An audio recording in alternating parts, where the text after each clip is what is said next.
Roll in the promo in 40 seconds.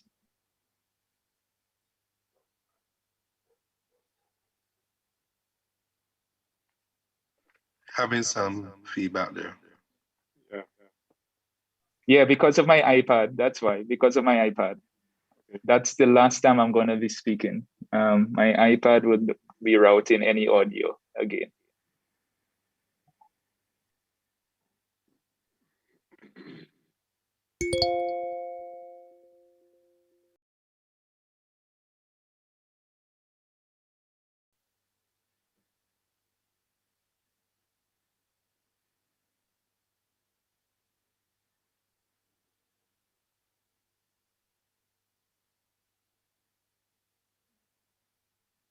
Unleash creativity and innovation. Unleash community spirit. The People's Knowledge Fair and the UWI Open Campus St. Lucia Country Conference 2021 Phase 2 presents Visioning Sustainable Futures, Confronting the Threats of Climate Change and Climate Variability. Tune in to the live opening. Join our virtual conference on the 16th and 17th. That's not all. Experience St. Lucia's first national Honey Bee Show training workshop on the 15th and 16th. Come learn from a leading international expert everything you need to know to compete in December in our first ever National Honey Show. Registration is open now. The People's Knowledge Fair and UWI Open Campus St. Lucia Country Conference is brought to you by GEF, SGP, UNDP, UWI, CYEN, and other corporate partners. Good morning to all. We welcome you to the second day of the UWI Open Campus Country Conference under the theme Visioning Sustainable Futures, Confronting the Threats of Climate Change and Climate Variability. My name is Ember Charles. I'll be the moderator for the session today. Our plan is to take you through the series of 6 presentations, starting at about now and ending about 2 o'clock this afternoon. Just by way of a quick recap for those who didn't join us last night, we had a very stimulating feature address by Dr. James Fletcher, and in between a number of presentations, remarks from the co-partners, including the GEF SGP program coordinator, Mr. Romulus, Judge Romulus, Dr. Slowly of the UWI Open Campus, Leslie Crane, and also a representative of the Center for Biosafety, Biosecurity Studies at the UWI in Kayville. We also had some very interesting music, and I'm sure some people may have got up a bit late following this last jump up. But we are here this morning, and we hope to have some very stimulating, frank discussions under the theme. Just to remind you, especially those of you joining us on Zoom, to remember our netiquette, that you should mute when you're not speaking. Those of you who are on Facebook and other platforms, there are opportunities for you to. What's presented this morning is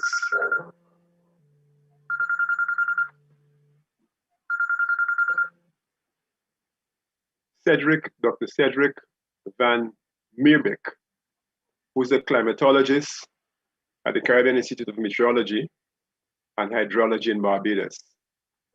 He'll be speaking on the theme, Historical and Future Trends in Climate-Related Hazards in St. Lucia. By way of a quick bio on Cedric, I prefer to call you by your first name because the second is a mouthful. He is a resident climatologist at the Caribbean Institute of Meteorology and Hydrology, CIMH Barbados. He holds a PhD in Earth Sciences from the VU University Amsterdam, the Netherlands, an MSc in Advanced Studies of Marine and Lacustrine Sciences, as well as an MSc in Geography from Ghent University, Belgium. His current responsibilities for the Caribbean region include coordinating applied climate research developing and operationally delivering climate information products and services, delivering training of professional meteorologists. He's especially credited for developing the region's capacity to provide climate early warning through the Caribbean Regional Climate Outlook Forum, CARICOF, which is setting a standard around the world. Dr. Mibrick serves with the United Nations World Meteorological Organization and is well recognized in the capacities of technical expert, trainer, and regional representative. He's a lecturer in climate sciences at the University of the West Indies Cable campus, where he is supervising postgraduate students whose research is linked with climatology. Cedric has published extensively on Caribbean climate, climate services for climate-sensitive sectors, climates of the past, and authored 25 articles in leading peer-reviewed journals thus far. Cedric, welcome, and over to you for your presentation. Thank you, Mr. Chair, and I want to thank the organizers of this very important workshop or conference, actually, for inviting me to present on the climate trends that we can expect for St. Lucia and the wider OECS region in the Caribbean. So without further ado, let me share my screen so you can see the presentation. Can I just kindly have a confirmation that my screen is visible? Yes, it is. Okay, fantastic. Thank you so much. So what I'm going to talk to you about, again, trends and projections of our climate Lucia and the OECS region actually fitted within a study that was done for the OECS Commission with the support of the Agence Française de Développement and Expertise France through their Adapt Action facility. The project was known as CCASAP, which is a still ongoing project. And my role in that project, together with the head of the WMO Caribbean Regional Climate Center, Mr. Adrian Trotman at the CIMH, was to characterize the trends in hazards that were associated with the ongoing climate change. So when we think about climate change, some of the figures that we often hear is that our climate will be warming by 1 to 5 degrees in the Caribbean by the end of the century. There will be a drying trend of 25 to 30% less rainfall by the end of the century. And at some time in the future, we can expect sea level rise to exceed about 1 meter. But this is very useful information. However, note that this information is really talking about trends in average conditions. Whereas as we experience already today, it's not really the average that poses the greatest risk and the greatest challenges on our development and our environment, but it's really the extremes which pose the significant hazards on our society. And so what we wanted to do different in this study is not to look so much at trends in averages, which are well established, but trends specifically in hazards. And the reason why we want to do that is because we want to have a better hold of what our risk associated with climate change will be for St. Lucia, for the OECS. And so if you look at the Intergovernmental Panel on Climate Change, which is the global authority on the matter of climate change, how do they estimate future climate risk? Well, the way they do it, they have a handy formula, a handy equation here at the bottom, which states that climate risk is the product of hazard in terms of its severity and probability, vulnerability and exposure. So just to give an example, if there is a bad drought, that drought is bad enough to produce impacts such as water shortages, etc., then that means the severity has crossed a certain threshold. If that drought is affecting a population that is vulnerable to the drought, then that poses risk to that population once the population actually is in the region of drought. So to give another example, if the drought happens in a certain area that is unaffected, so there is no exposure, there is no risk, or if the drought happens in an area where the population is actually well adapted and resilient to the drought, there is no risk. Of course, no risk is never really the reality that we face in the Caribbean. So we really want to characterize climate risk going into the future. So here what we're doing in this study is characterizing risk primarily in terms of the hazard impact potential. The hazard impact potential is a fancy term. It basically means the frequency or the probability of an impactful hazard event within a certain period of time. In other words, how often is the hazard happening within a certain period of time, noting that that hazard is at a severity level in which, beyond which we can really expect impacts on our society in terms of our socioeconomic sectors, in terms of our environment, etc. So we really want to look here in this study at hazard impact potential for the OECS and St. Lucia in particular. Now we are looking in this study at climate change, which is typically the most well-known time scale of climate among a wide section of the population. If you look at the climate timescales that we're looking at within the climate field, you go from weather, which is the state of the atmosphere within the next few minutes to a week or so. Then you have what is called subseasonal and seasonal climate variability, which is going from ups and downs that are noted within weeks to several seasons. And then beyond that, going beyond decades into centuries, that is when we talk about climate change. So we're really looking at this time scale here.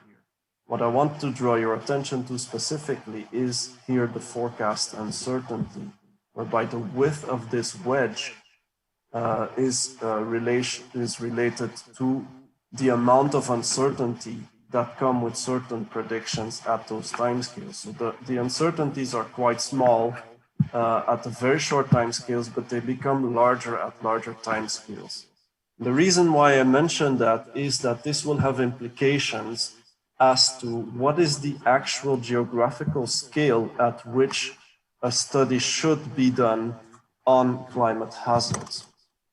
And the answer to that comes from a various number of considerations. The first consideration is that when we look at a climate model, so computer models that simulate the climate around the world or in particular areas of the world, they are pretty good at simulating how or at projecting how climate will look like at a continental scale or at a scale on the time scale of decades to centuries.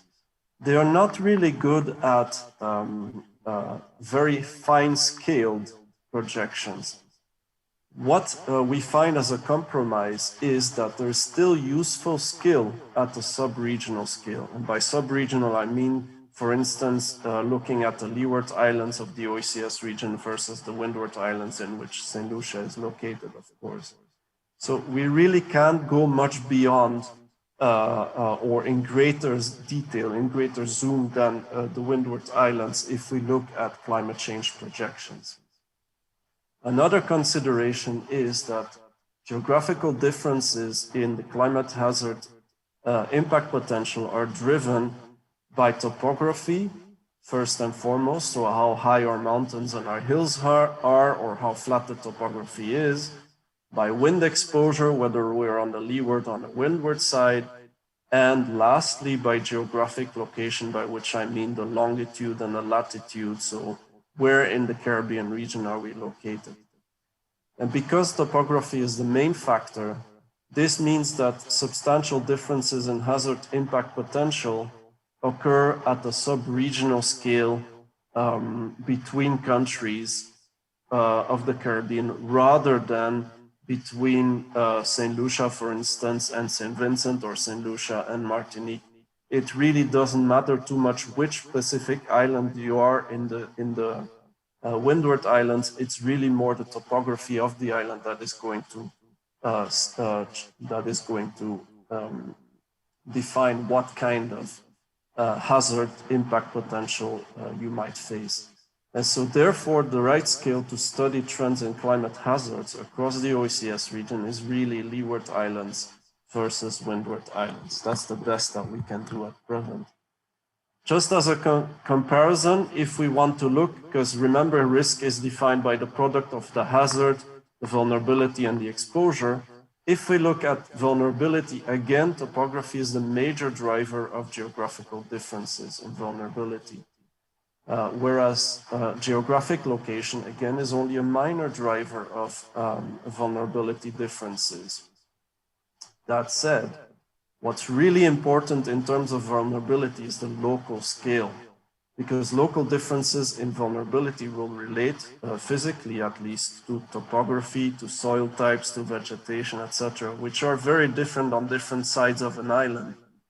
And the socioeconomic activity on top of that leads to local differences in both vulnerability and exposure. So whereas the right scale to study trends in climate hazards is at the Windward Islands versus Leeward Islands scale, if you want to look at trends in climate risk, you really have to look at the national or local. But if we remind ourselves that this study is really looking at hazards and not particularly the risk itself, we are looking at the OECS from a sub-regional lens, so Leeward Islands versus Windward Islands primarily. So a report coming out of the CCASAP project, which is called the Climate Trends and Projections for the OECS Region report, quantifies the seasonal patterns of hazards, as well as their observed and projected trends, and highlights some of their impacts across socioeconomic sectors so that we get the first idea of where the vulnerabilities lie. What kind of hazards did we look at? We looked at heat, extreme heat, at flash floods and flooding, at dry spells and drought, at tropical cyclones, and at sea level rise. Why? Because those are the hazards that are most impactful and most common in the OECS region when you think about weather and climate. Of course, on top of that, there are other natural hazards, like, for instance, seismic hazards or volcanic hazards, but we're really looking just at climate here. So going back to the term hazard impact potential, remember it means the frequency of a hazard that's beyond a certain level, beyond which it becomes really impactful, or in other words, how often does a hazard impact a certain area over a certain period of time, which can be 1 month, which can be 3 months, which can be a year, depending on what you want to characterize. We have looked at specifically here 4 different hazard categories by qualifying from marginal to slight to moderate to high and to extremely high what the level of the hazard impact potential is.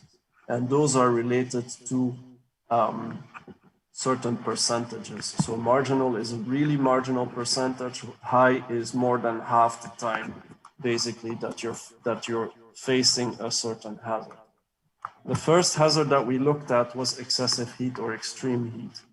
If you look, for instance, at the Windward Islands, you will find here in the thick black curve, you can see an upward trend in what in hazard impact potential for heat. So that means how often is heat in terms of heat waves, how often do heat waves occur in what is known as the heat season of the Caribbean, which is running from May to October. And you can see that prior to 1995, you really had just marginal to slight impact potential. And then from 1995, this has started rising dramatically. And now, by 2020, it's between moderate to high impact potential. So almost half the time of the heat season, we are facing heat waves. And if you look at the trends that are computed by climate models, you can see that also if you extrapolate the trend from our observations, you can see that it's going to end up in the high and extremely high category as soon as 2030. So the hazard that's the most urgently impending that we need to deal with is excessive heat. The second type of hazard relates to flooding and flash floods. And here the characterization here is just looking at the seasonality historically, when in the year, which months of the year do you get the highest potential for flash floods? Here you can see that the highest potential for flash floods in the Windward Islands is between August and November, when you're in the moderate category. So about 20 to 50% of those months in the historical record have seen flash floods in the Windward Islands. What kind of trends do we expect there? Well, from the 2050s onwards, as opposed to heat, where we'll get into the high to extremely high impact potential category as soon as 2030. Here, for flash floods, from the 2050s onwards, we will see, we are likely to see an upward trend in the severity of flash floods, but with some relief because it looks as though we might get up to 25% fewer occasions in which flash floods occur. But again, they might be more severe when they occur. A third category of hazards is drought. Now, drought, if you look at the trends which are here depicted decade by decade, if you look here, for instance, in thick black, those are the observed decades of worth of decades in the historical past, and you could see that it ranges for the Windward Islands during the dry season from about 10% to about 20 to 30%. And if you look at it beyond 2050, it dramatically rises in our high emission scenario, which is RCP 8.5, and it rises somewhat in a middle of the run scenario 4.5. So if we continue to emit a lot of CO2 and other greenhouse gases into the atmosphere, by the 2080s, we will have moderate to high and high to extremely high potential for drought during the dry season and the wet season, respectively. So this is important because what it means is that by the end of the century, we'll be spending most of our time in drought. Not having a drought becomes an exception. The fourth hazard category is dry spells, which are really short duration spells without significant rainfall, which cause water stress, particularly in agricultural crops.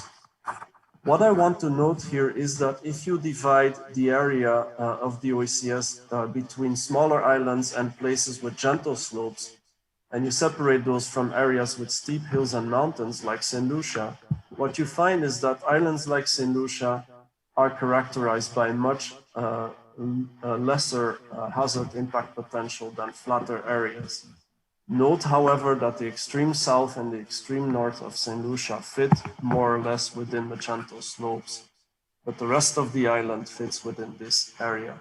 But still, you can see that in the dry season, crops that are more sensitive to wilting will be under the impacts of hazards about half the time historically, but there is a projected increase that emerges for the frequency and the duration of dry spells beyond the 2050s. So even though the risk is really low at this time, because the hazard is not that impactful in St. Lucia, there is going to be an expected increase over time, whereby we might have something that starts looking more like this, where you only have the wet season in where the less sensitive crops are not going to be susceptible to the risk posed by dry spells.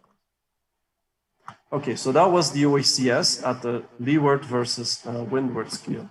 Now, if we zoom in on St. Lucia specifically, how does the hazard impact potential look like in St. Lucia? What kind of expectations can we have for the hazards? Those same 4 hazard categories in St. Lucia. First of all, let's look at the seasonality of those hazards. If we look at our first hazard, which is heat, you could divide the year into 12 months, so from January to December, and you can count in the number of days that the temperature during the daytime exceeded, for instance, 32 degrees, the number of days that were hot, which scientifically is the top 10% of warmest days, the number of days that were hot and humid, which is when you factor in the same definition, but adding in the humidity, because you know that when it's humid, it feels hotter than when the air is dry. Or you could look at the converse measure, which is the number of cool days. And you can see if you look at cool days that December, January, March form the cool season for St. Lucia. And by contrast, May to October is the season in which those hot days occur, and so that's the heat season. So May to October is the heat season, that's when we get most of our heat waves. When we look at flash floods, what we can see is that if we look at the record of reported floods, which is not all the floods that have occurred in St. Lucia, but those are just the ones that were reported in newspapers that we had access to, you can find that most of them occurred between August and November. And this coincides pretty well with the season in which you have most extreme rainfall occurring in St. Lucia, which we call extreme wet spells. Extreme wet spells are the kind of rainfall, short bursts of rainfall, or spells of up to 3 days of rainfall, which can trigger at some point flash floods. And so you can see that the flash flood potential really peaks in the year between August and November. If we look at drought, you can't really speak too much about the seasonality of drought as an occurrence, because drought is an impactful deficit in available moisture compared to the average for a specific time of the year. So drought can happen any time of the year. But even though drought can occur any time of the year, a given deficit in rainfall, for instance, will become more impactful during and towards the end of the dry season, when there is less rain to feed our aquifers, to feed our water reservoirs and our rivers, than during the wet season. So a smaller deficit can lead to the same impact level in the dry season as a larger deficit during the wet season, when it will still rain, even though we are in a drought.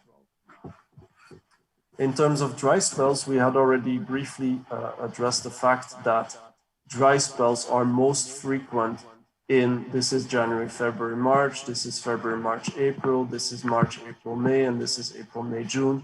So in other words, the peak of the dry season, which is from February to May, that is when we face the most dry spells. If you look at it from June, more or less, until the end of the year, dry spells are not so much of an issue. Now, after looking at the seasonality, remember the heat season is from May to October, the flash flood season is, or the peak flash flood season is from August to November, and the peak season for dry spells is from February to May. What do the historical trends look like for those hazards? Here you can see for heat, I plotted the number of hot days for the Windward Islands in the dotted line, and then the number of hot days for Huonora in the colored line, whereby the darker reds mean a higher level, a higher frequency. You can find that the trends are very similar and upward. Up until 1995, there was not too many of them. After that, you can see that there's many more heat waves as characterized by the number of hot days. Anywhere from 30 to about 120 days a year are hot days by now. If you look at flash floods, there have been no observed robust trends in recent times. in any extreme rainfall index. And so, by consequence, this suggests that the nature of extreme rainfall may not yet have changed across the OECS region up until 2020. And that means that there's unlikely to have been an increase in flash floods due to climatic changes. There might have been more flash floods, but those would be related to more infrastructural changes and to increased exposure, for instance, rather than climate change itself. In terms of drought, I want you to look specifically at St. Lucia here. We separated the country by wind-sheltered and wind-exposed areas. And you can see that in wind-exposed areas, there was very few droughts or little time spent in drought in the first decade that we looked at. But then in the next 3 decades, and particularly from 1999, you can find that for long-term drought, there has been a major uptick in the percentage of time that St. Lucia was spending in drought, from less than 10% initially to over 25% of the time spent in drought during the dry season and during the wet season. Still in the wet season, you can see that drought has been occurring as well. In terms of dry spells, just like for flash floods, there has been no observed recent trend in the number of dry spells. You can see it all fluctuates around a line that's essentially flat. So there have not been increases in the number of dry spells as yet. But let's look, now that we know the seasonality and the historical trends, what do our projections tell us for St. Lucia? And I want to divide that on the left between left and right between virtually certain trends and on the right potential trends. So those virtually certain trends are those that we can, without reasonable doubt, express as what is happening and what is going to happen. So the already warming climate of the OECS region is projected to continue warming in future, which implies things. First of all, there's going to be greatly increased heat stress, which is really and truly the local expression of global warming. This is how we in the Caribbean feel global warming. And this has a number of impact areas in our socioeconomic sectors, which will be impacted. So that goes from human health over education, because believe it or not, but the learning ability of students that are faced with heat is greatly reduced in the heat versus if they were, for instance, in a air-conditioned room. Energy, national productivity, environment, food security, water resources management, and urban environment. All of those areas will be impacted by heat stress. Next to that, there's also the oceans that will be warmer, of course, which will lead also to rising sea levels. And that will happen even if global warming is halted in the foreseeable future. And we know that will impact a number of areas as well in our society, including the coastal zone management, coral reef health because of coral reef bleaching, coastal and pelagic fisheries, and infrastructure. Now, similarly, as we have virtually certain trends, we also have potential trends which we think or which we have reasons to believe will manifest. But the only difference is that our confidence level is not always very high. Sometimes with some trends, we only have medium or even low confidence. But it's still important to get prepared to such hazards changing in their nature over time. So if we look at major hurricanes, what is well known is that there's medium confidence that we will get more frequent and more intense major hurricanes, which will then be accompanied by stronger storm surges on top of an already higher sea level into the future. This will mostly affect, of course, disaster risk management, but also our coastal zone, our infrastructure, and our tourism. Next, there will be more frequent and intense droughts. This we can say with high confidence, not so much because we know for sure that rainfall is going to decrease over time, but more so because we know that our temperatures are increasing. And when the temperatures increase, the amount of evaporation out of the soil increases, and therefore there's less water left in the soil, and therefore more droughts. And also there would be more dry spells, but for that we only have medium confidence. Finally, we might be seeing an increased flash flood and flooding intensity, but possibly the frequency of such events would decrease.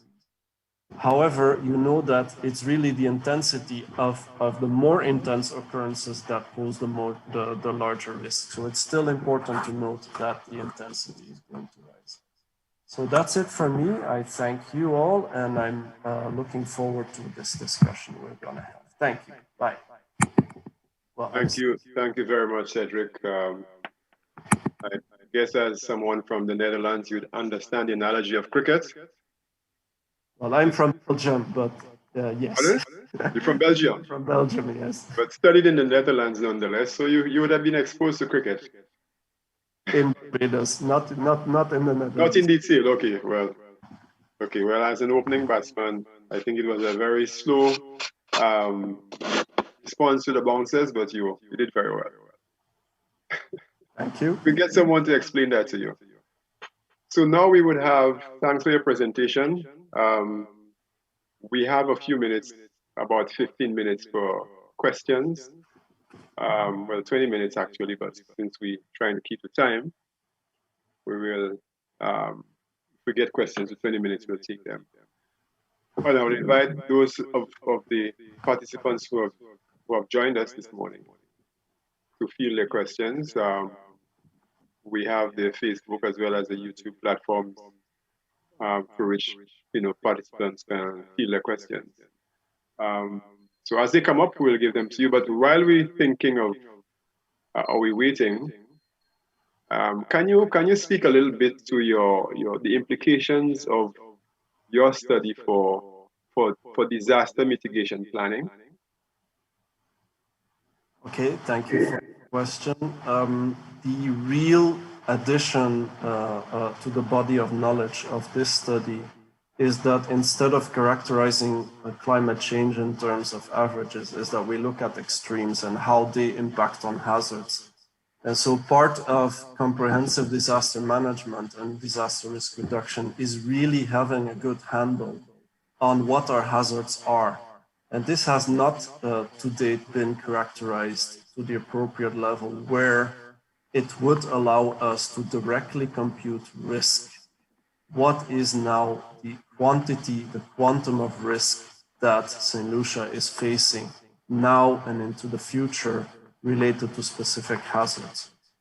On top of that, the additional benefit is that, of course, what we see and what we've seen in the past few years and decades is that more and more often you get compounded hazards.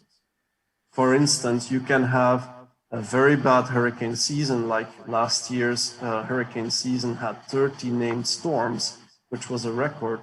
Fortunately, none of them were devastating to St. Lucia or the Windward Islands, much of the Eastern Caribbean. But still, the hazard was there. At the same time, it was also the hottest or a record hot heat season for many in the Caribbean. And at the same time, again, there was drought early in the year, and then it flipped onto a period with a lot of floods, a lot of flooding across the region, and repeated flooding indeed.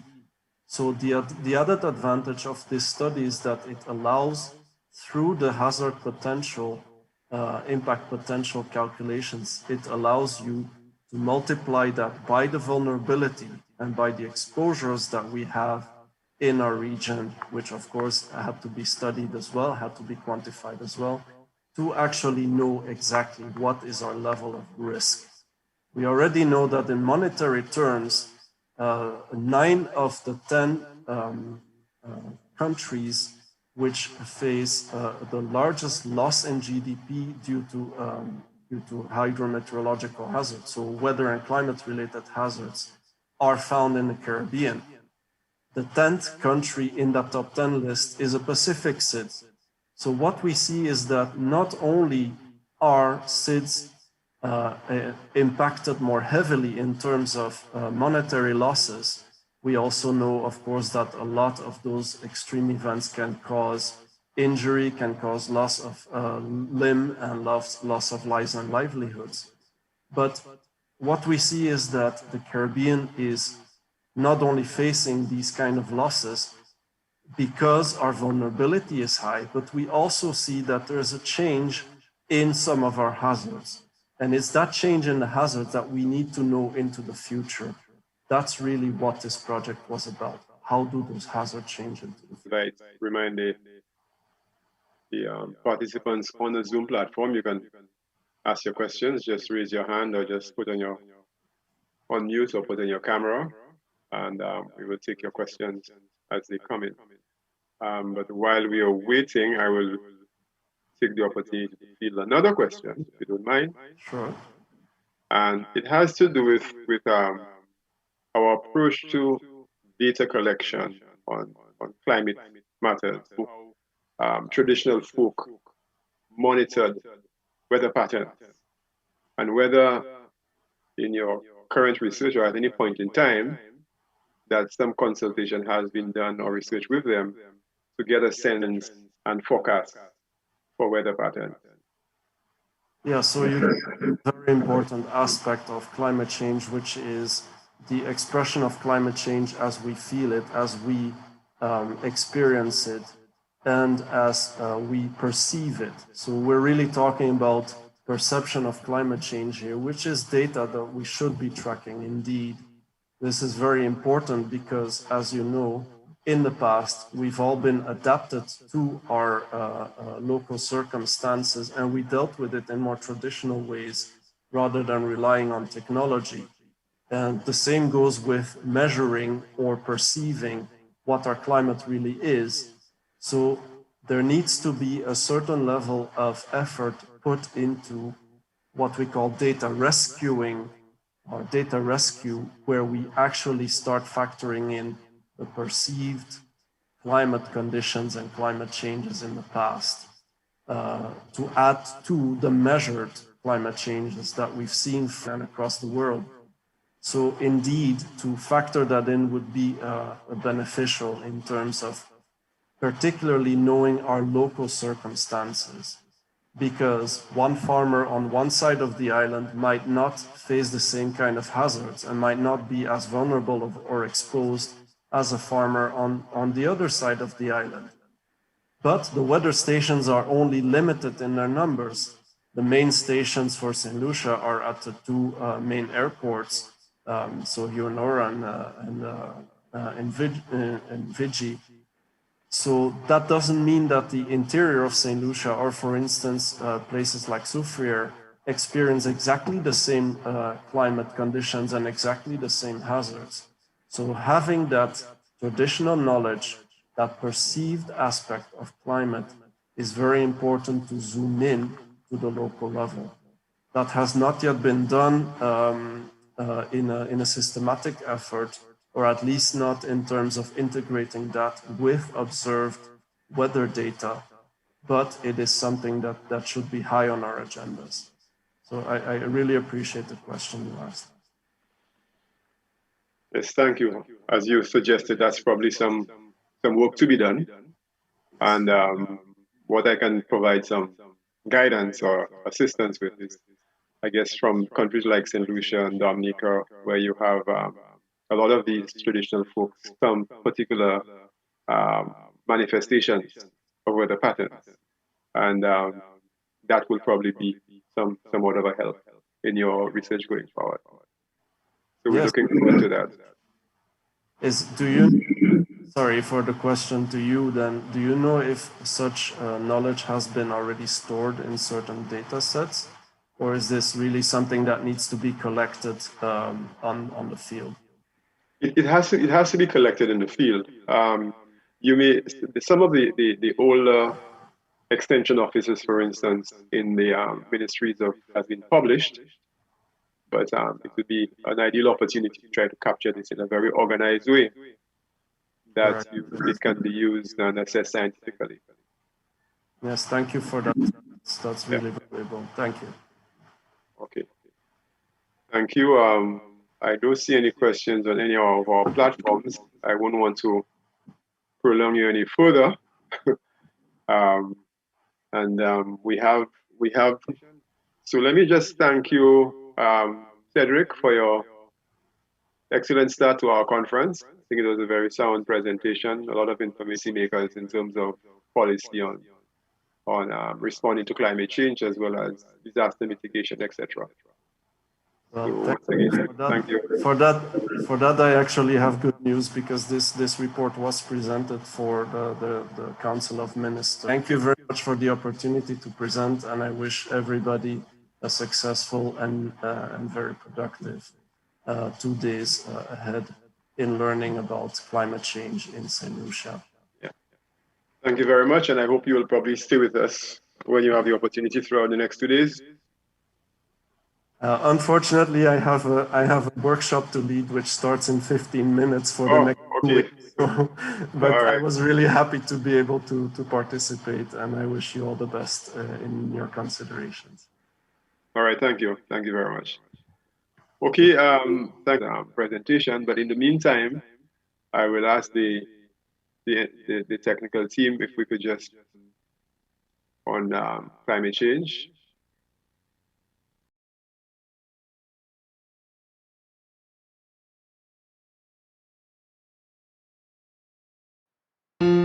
If I tell you that the world is going to end, you would probably laugh and make fun of me. You would say there is no such thing as us poisoning the ocean, so vast and so large. Yet you are quick to believe in war refugees of ISIS and Boko Haram, but the piercing cries of climate change refugees fall 6 feet short of our unsavory graves, lies buried in the tombs of our greed and desperation for money. MNCs exploiting the earth at the cost of SIDS, yes, multinational corporations or MNCs, threatening the very survival of small island developing states or SIDS. See, whilst governments and CEOs hide behind bureaucratic sunglasses, diplomacy and respectability, the satire lies in wait when the chemistry of technological advancements is unescapable. Carbon footprints stamped over official seals and enveloped to filter through echelons and hierarchies, heads of states and monarchies. Almost 90% of the world's energy comes from natural gas, oil or coal. A cost we pay with trees instead of gold, with coral instead of pearls, with dreams instead of goals, with kids instead of olds. Remember Typhoon Haiyan in the Philippines? 7,300 dead or missing souls. Is that too far from home? Then do you remember Superstorm Sandy, Hurricane Katrina, or the Europe summer of 2003 when a heat wave was directly responsible for over 14,000 deaths? Is that still too far from home? Let me tell you where home is. Tropical Storm Erinada, Cuba and the Cayman Islands. Hurricane Thomas flushing St. Lucia. Lives lost and economies stuck in recovery mode. This is home. We have Category 5 hurricanes, extreme weather, reduced food production and rising sea levels. The ocean, our largest carbon sink, is now screaming because excess CO2 is making it acidic. Such irony. Biodiversity lost with coral reefs, thousands of species lost with the Amazon as our rainforests become deserts, our rivers become ravines, water sources become mud trails, ecosystems become new pages in history books as trees are ripped to make paper, scraped in lieu of pharmaceuticals. I can think of 1.5 reasons due to a little child in Samoa inhaling air with carbon he or she did not put there. 1.5 to stay alive. This is a global warning. SIDS catch the cold when the world does the sneezing. Goodbye sandy beaches, tropical fruits and cities. Life now in SIDS is lives in these countries have long reached their breaking point. Maybe you'll better understand when there's no more rice and no more wine, no more bees. And Kingston, Georgetown will be underwater and cut off with no airports and no harbor. Marshall Islands will be fighting like martial artists to be remembered as once existed, and tradition will be lost with egos in the melting caps of the Arctic and the Antarctic, and the rising sea levels of the Atlantic and Pacific. Or maybe when the world countries that once existed, lives that once thrived, and cultures that drowned with global warming, economies that could not survive beyond 1.5, like Antigua, Tonga, Trinidad and Tobago, Tuvalu, for the world to be selfless and not selfish, needing for a world that is caring, one that unites, one where all lives matter, a world where a global temperature rise of more than 1.5 degrees Celsius is just a dream. Help us build that world. 1.5 to stay alive.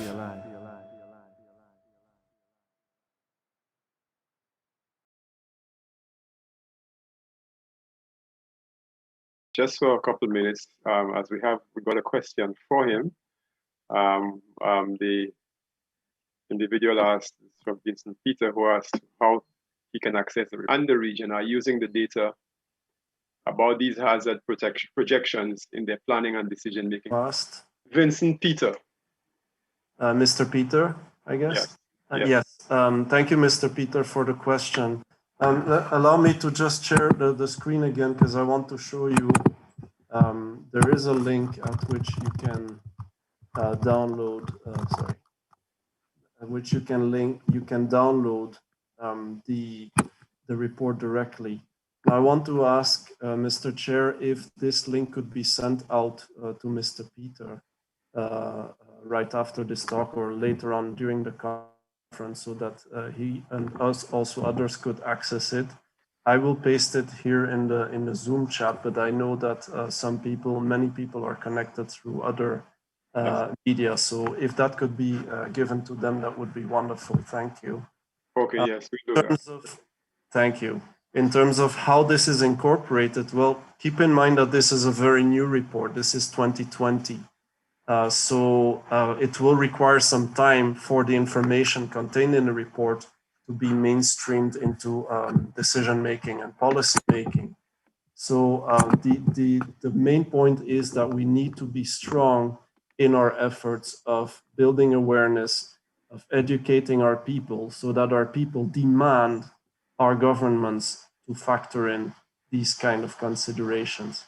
But again, as I mentioned, the Council of Ministers responsible for environmental sustainability of the OECS, including St. Lucia, have taken note of this report, and there will be other avenues which I will take to disseminate the words that are mentioned in this report. So I hope that taking note is not just in a way of noting the information and letting it be, but that through our efforts, joint efforts, I'm not talking just about myself, of course, but through our joint efforts, that we can make a voice that is loud enough to change our policy making into the future. Just keep in mind that our policymakers and our politicians are aware and they know that it is a priority. Thank you for the questions. Thank you very much, Cedric, and best wishes on your next assignment. Thank you, and goodbye. Okay, bye-bye. We will now invite Dr. Henry, our next presenter, to make his presentation. And while he's preparing, let me just introduce him formally to you. Dr. Henry will be speaking on the subject, the climate change and economic development implications for SIDS, Small Island Development States. The case of St. Lucia. He's a development economist and regional integration specialist at the OECS Commission. Dr. Clarence Henry is an educator and development economist by training. He holds a Bachelor of Science degree, Economics and Government, a Master of Science degree, and a doctoral philosophy degree from the University of the West Indies. During his teaching career, he taught economics at the college and the university level at South Louis Community College, where he was a lecturer for 8 years. His research focus includes economic integration, economic development, and economic development challenges among small island developing states. Dr. Henry, welcome. And over to you for your presentation. Good morning to everybody. Thank you, Chair. Just confirm whether you are hearing me very well. Yes, I am. Okay, that is excellent news. So this morning, I want to first start by thanking the UWI Open Campus in Lucia to invite me to make this presentation at what is a very important and timely discussion. So this really speaks to the value of this Open Campus conference this year. I will be speaking on the topic, as Chair, you had pointed out, climate change and economic development implications for seeds, small island developing states, the case of St. Lucia. Chair, in the paper that I would certainly share thereafter, the paper is really consisting of 4 key sections, and critical of which are an examination of the climate change impact on seeds, which gives just a general synopsis and review of the literature, much of which I have heard from yesterday's presentation by Dr. Fletcher, and of course this morning's presentation. The literature generally speaks to a particular trend that I think we have all agreed, and for which I will speak to in a bit. The paper goes into a regression analysis discussion to attempt to look at how the impact of climate change affects real GDP per capita income growth. So the emphasis in that case is more on the rate of change of our per capita income. And I will deliberate a bit on this matter in the presentation. And then, of course, the paper offers some policy considerations and makes a very brief conclusion.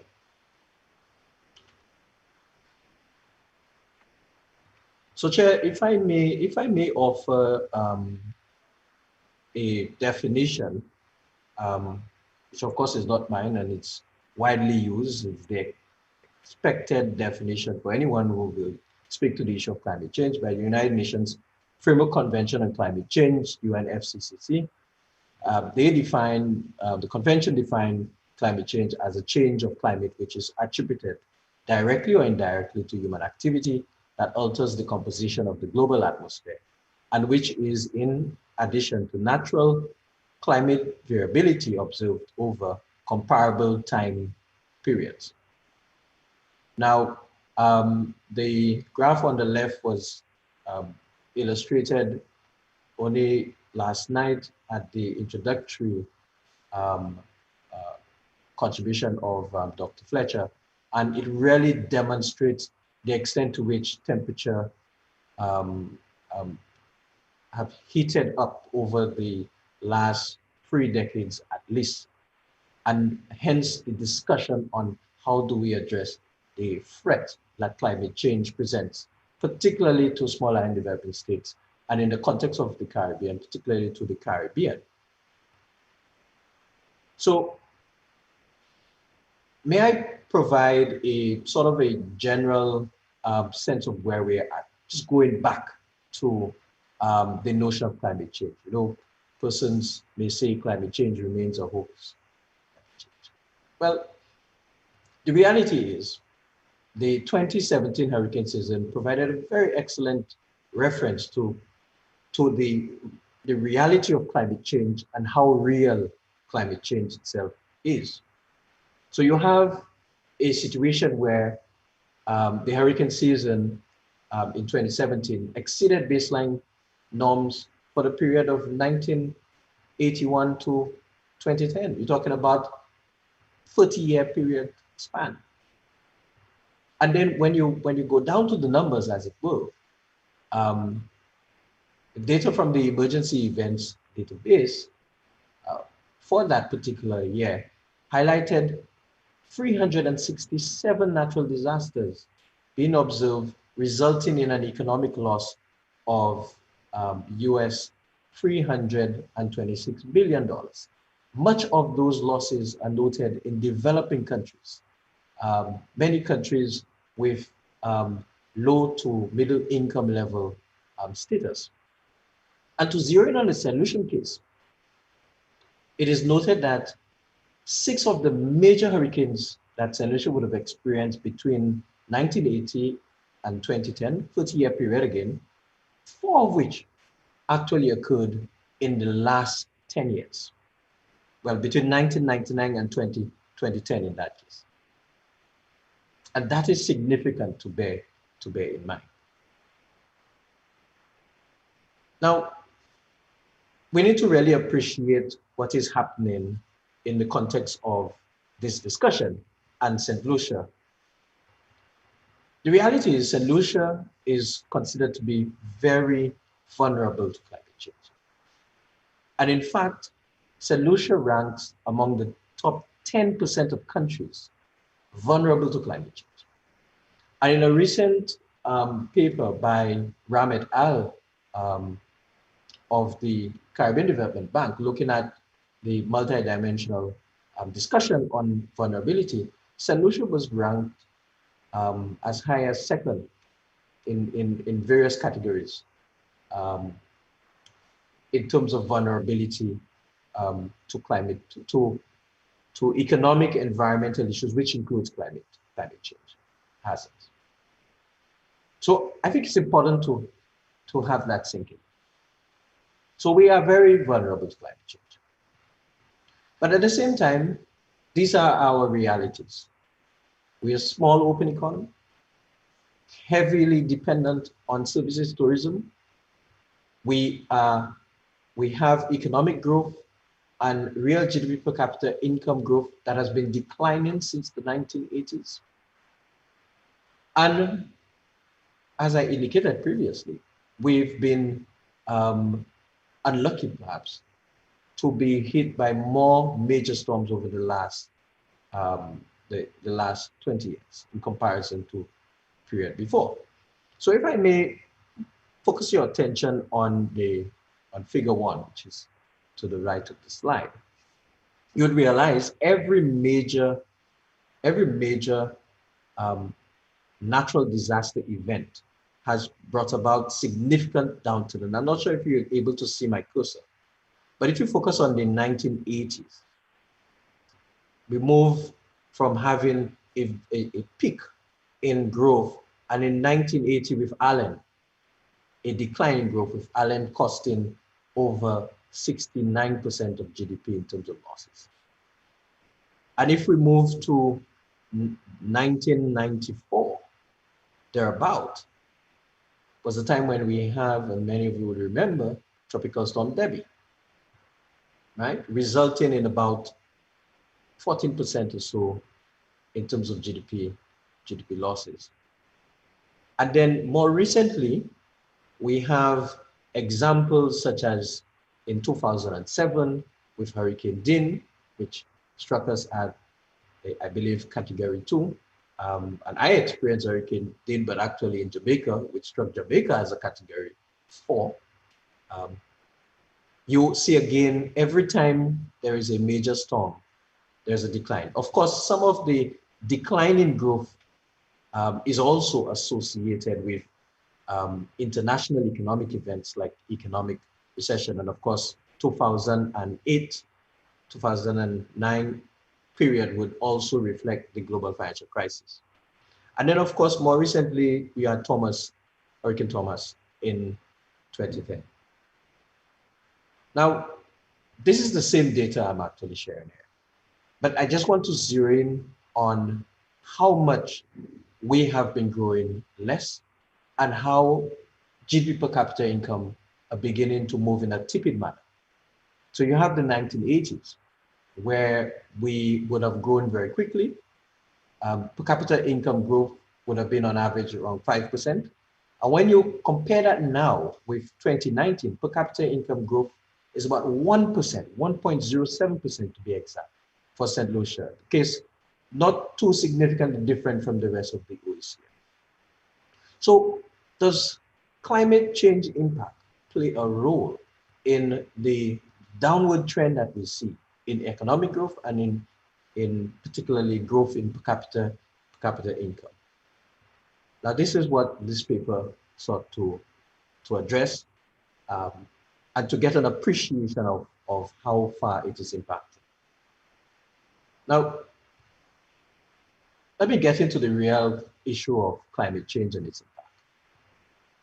So on the right of the slide, you would see several what I refer to as climate change induced events provided by Thomas et al. And the previous speaker would have highlighted some of those realities, and certainly there was the effort from the study to look at those changes in those climate change induced events. The focus of this paper looks at how climate change has impacted the environmental ecosystem, particularly from slow and rapid onset events. And there is a greater focus on how major storms that are climate change induced specifically affects economic activities.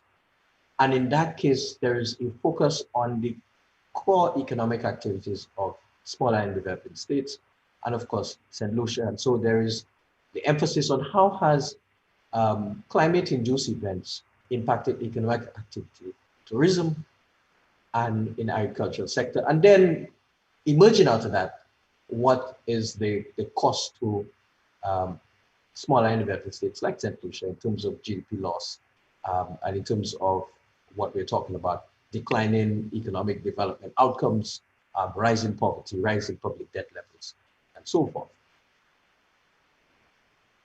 So if we explore the impact on tourism in particular,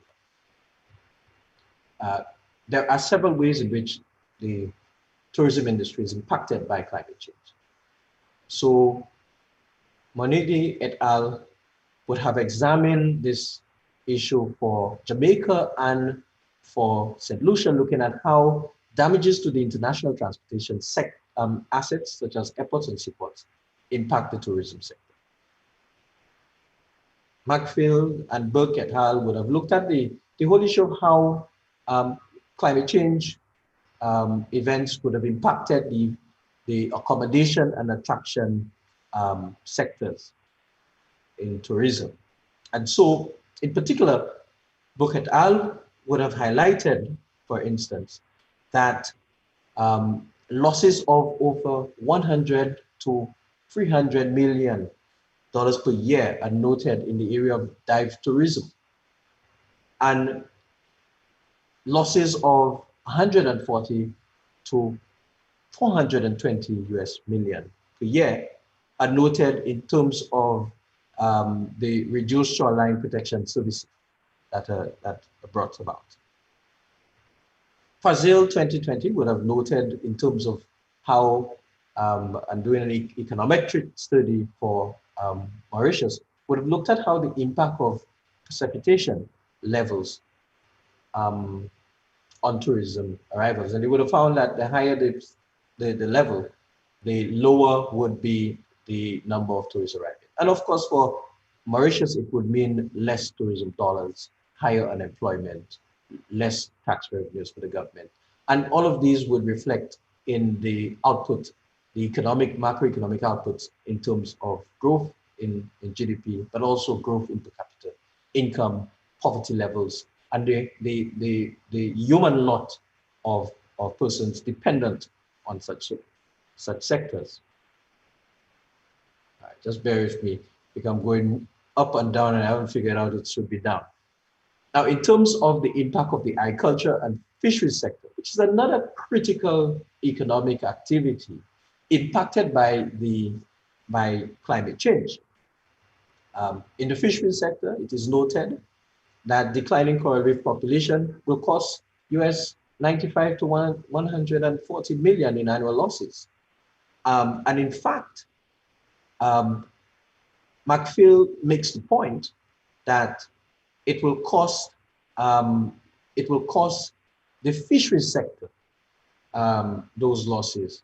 And of course, who are the fisher folks? You're talking about village communities. You're talking about communities that are less considered to be high income communities. And so the vulnerability associated with the decline in the fisheries sector, associated with reduced catch, and the actual cost of the migration of the fishing population, fishes, to these communities will be significant in terms of poverty levels rising, unemployment levels rising. All of these speak to the whole issue of our economic development outputs that we need to bear in mind. That is the other story of climate change impacts. In terms of agricultural output, we talk about reduction in agricultural productivity and output in Caribbean, among Caribbean seeds. In fact, the FAO would have conducted a study examining this issue with respect to how droughts impact Caribbean seeds agricultural output. And so they would have noted, for instance, in 1998, the drought would have led to 45% of rice fields in Guyana uncultivated. What does that mean? That means less income for the farmers, less ability to take care of specific key needs in many communities, resulting in declining conditions in the human lot. They would have also noted, FAO, that in the case of the 2010 drought, you saw a 43% decline in banana output in St. Lucia. That has implications for the banana belt, then Miku, and other areas where bananas still continue to be cultivated. You talk about 20% in decline agricultural output in St. Vincent and the Grenadines because of that 2010 drought. And then when we move to the whole discussion on hurricanes, hurricanes have been identified as a significant concern as it pertains to loss of output and productivity in the agricultural sector. So for instance, FAO would have noted Hurricane Ivan in 2004 destroyed 100% of the banana sector in Grenada and would have led to 90% of revenues being lost for farmers. Hurricane Ivan and Emily in 2005 would have led to the wiping out of the nutmeg and maize trees in Grenada. You also have other examples that would have been highlighted. So for instance, just to mention two more examples, Hurricane Dean in 2007 would have resulted in US $54 million in losses for the agricultural sector in Jamaica. And in our case, this same hurricane would have led to estimated losses of US $10 million, and with 60% of the banana output destroyed in the case of St. Lucia. And so the impact of climate change from an economic standpoint is really examined from the standpoint of how it impacts key sectors for which households, governments, other private sector and other entities are dependent on in order to generate incomes and in order to address their economic development needs. So this slide really just gives a synopsis of the output loss that major storms bring about. And we've heard a number of that. And let me just pick two or three examples of the more popular ones. So tropical storming Erika in 2015, in case of Dominica, would have cost 90% of Dominica's GDP. But Maria, only 2 years after, cost 225% GDP loss. So think about that. Ivan, 2004, in the context of Grenada, 200% of GDP loss. And in our particular case, the most recent hurricane that you would tend to hear about is Hurricane Thomas, which cost between 44 in some accounts, 43.4% in terms of GDP loss. These are significant figures because the bottom line is, what is the other discussion, the other phase of climate change, the persons who are impacted by it, the businesses who are impacted by it.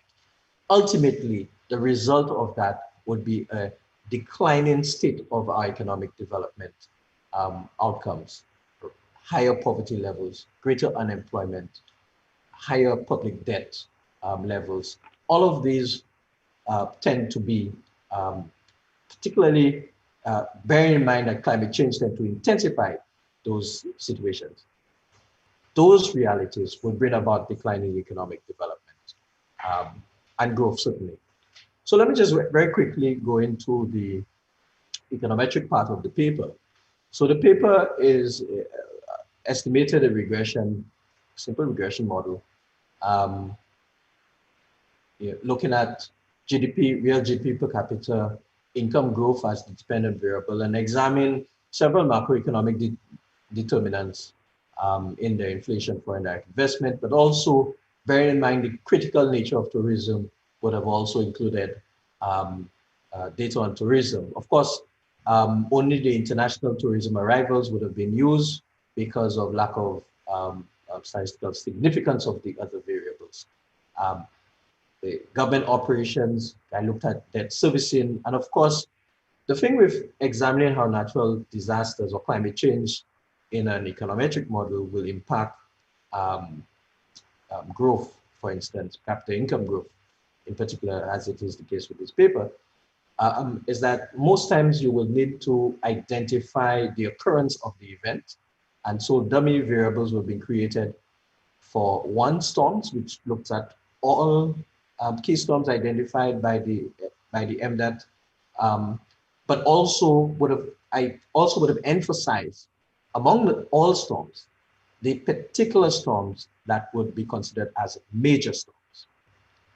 And so I have this table here which just gives you a sense of examples of the storms, but the ones that are highlighted would be considered major storms because of the number of persons affected, and in some cases because of the wind speed. So let me just go quickly into the results. So the key findings from this study, and I will emphasize on the specific climate change issue. So what the study found is that natural disasters will impact real GDP per capita income growth for St. Lucia in a negative manner. And that is irrespective of the strength of the storm. So all natural disasters, and you would have seen in the graph that I would have illustrated earlier, would bring about a dip in economic growth and consequently a dip in real GDP per capita income growth. But what is more important is that, and that is where the climate change impact is critical. In the case of major storms, the expected decline in real GDP per capita growth is likely to be larger.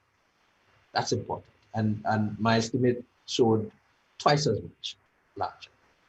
And importantly, which is the third point here, recovery in real GDP per capita income growth is expected in the subsequent year. And there is the expectation that as we begin to pull the pieces together and to attempt to build back better with new investments and so forth, the economy will begin to to grow again.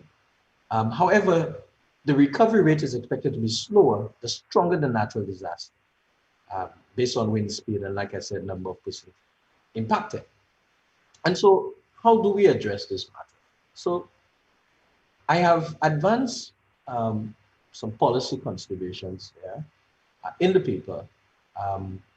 I note, of course, that there are a lot of discussion on mitigation efforts, strengthening environmental resilience, building frameworks for disaster risk management. All of these, many of which we have, whether nationally and regionally through frameworks created by the 5 Cs and SDIMA. But the fundamental fact is, if we do not address the elephant in the room, we will still always continuously be faced with those challenges. And the argument being raised here, as it pertains to the policy consideration, is that there is need to improve real GDP per capita income in pre-natural disaster periods. We need to find a way to improve per capita income growth. My previous graph would have shown very early in the presentation that per capita income growth is continuously declining, moving from 5% in the 1980s to barely 1% at this point in time, is a worrying reality. What are the ways of moving forward? We need to strengthen current economic development models. The one size fits all, or the put all your eggs in one basket is risky. We need to factor in the need for economic diversification efforts. We've been speaking about economic diversification for years. We need to diversify within tourism, outside tourism, into other sectors to create the sort of economic capacity among households that's required. And I'll speak to that briefly.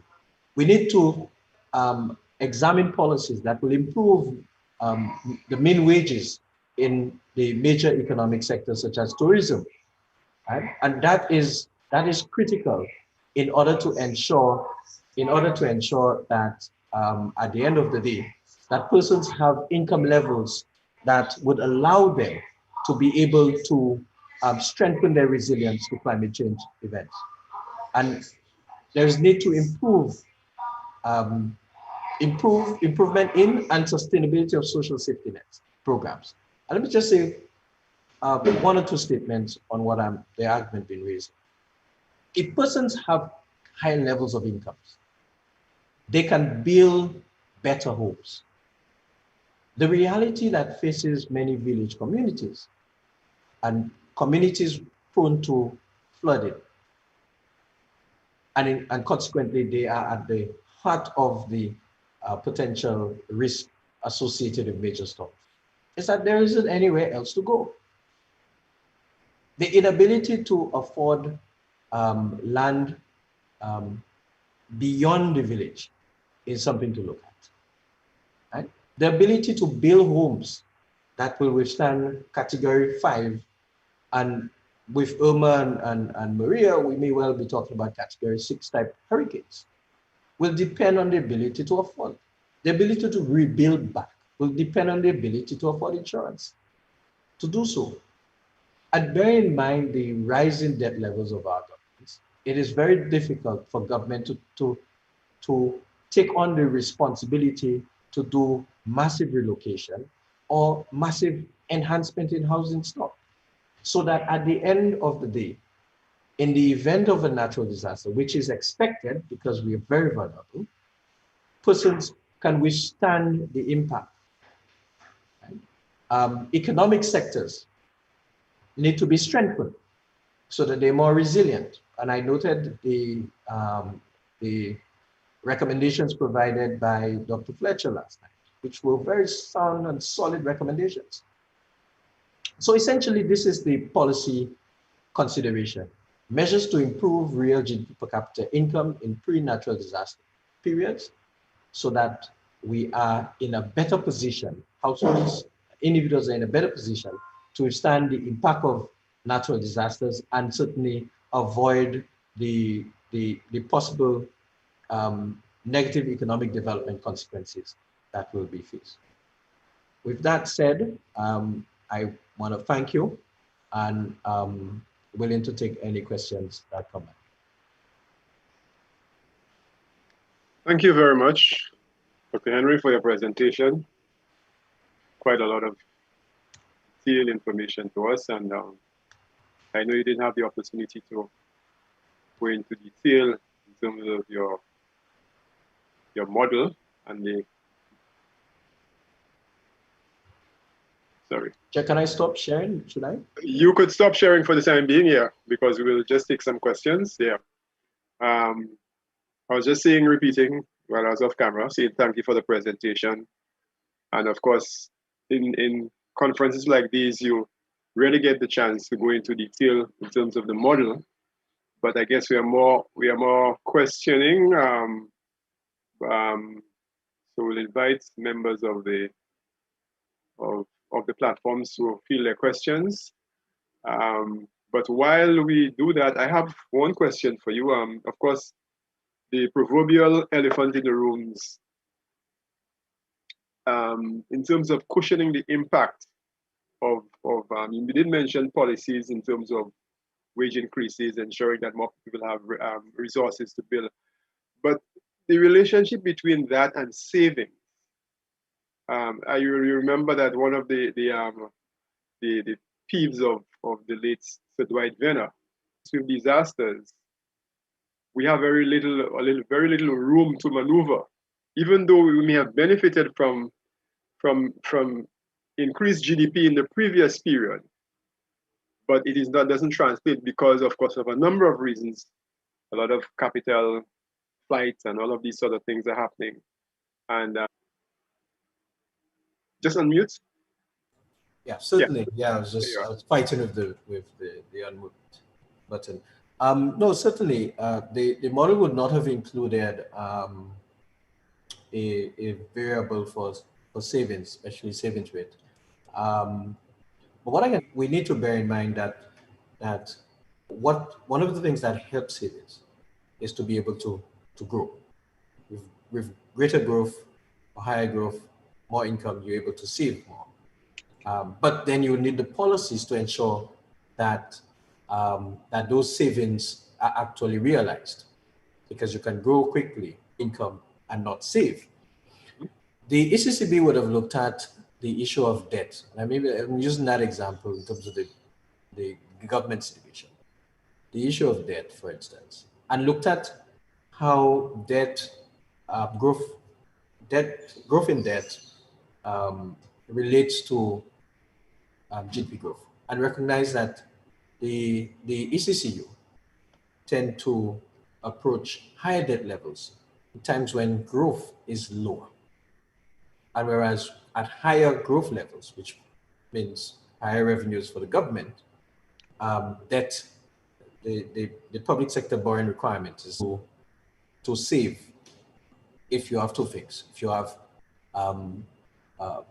income levels that are closer to poverty level incomes, and two, if the conditions are not available to strengthen savings and improve savings, which is one of the things that Singapore would have done, would have been to put in place measures that encourage households to save.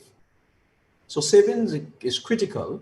The greater you save, the greater the buffer that you would have, as you pointed out, to address climate change situations, how you can rebound after a hurricane and so forth. But the reality is there are a few preconditions, I think, that need to be examined in order to put us to the point where we can begin to increase the savings rate. And it is all based on economics.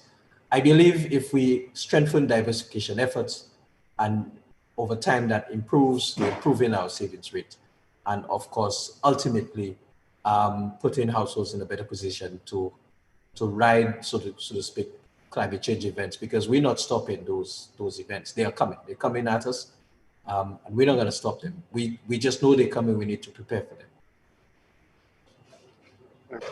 Thank you.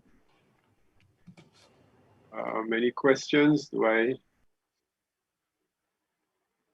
I think like Vincent Peter asked in the last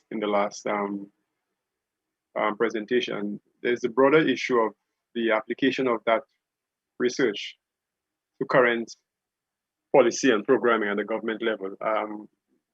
Can you, the extent to which this has been shared with our policymakers? I'm close to zero. I just completed paper. No, but I think there have been recommendations being made to government along the lines of strengthening the pro-poor possibilities associated with tourism, particularly along the lines of improving incomes in tourism. There have been several, and that is extensive. The policies along that line extensive. I will take us back to Sir Arthur Lewis and his prescription moving forward in the 1950s, the industrialization of the British West Indies, which was perhaps one of the first, if not the first,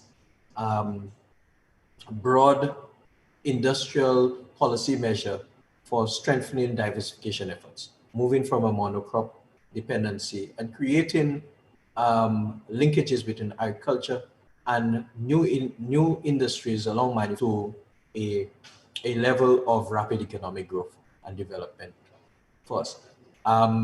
The whole context of regional integration at both the CARICOM Single Market and Economy and the OECS Economic Union were based on strengthening small states' ability to diversify more because of the broader market created through the regional, those regional markets.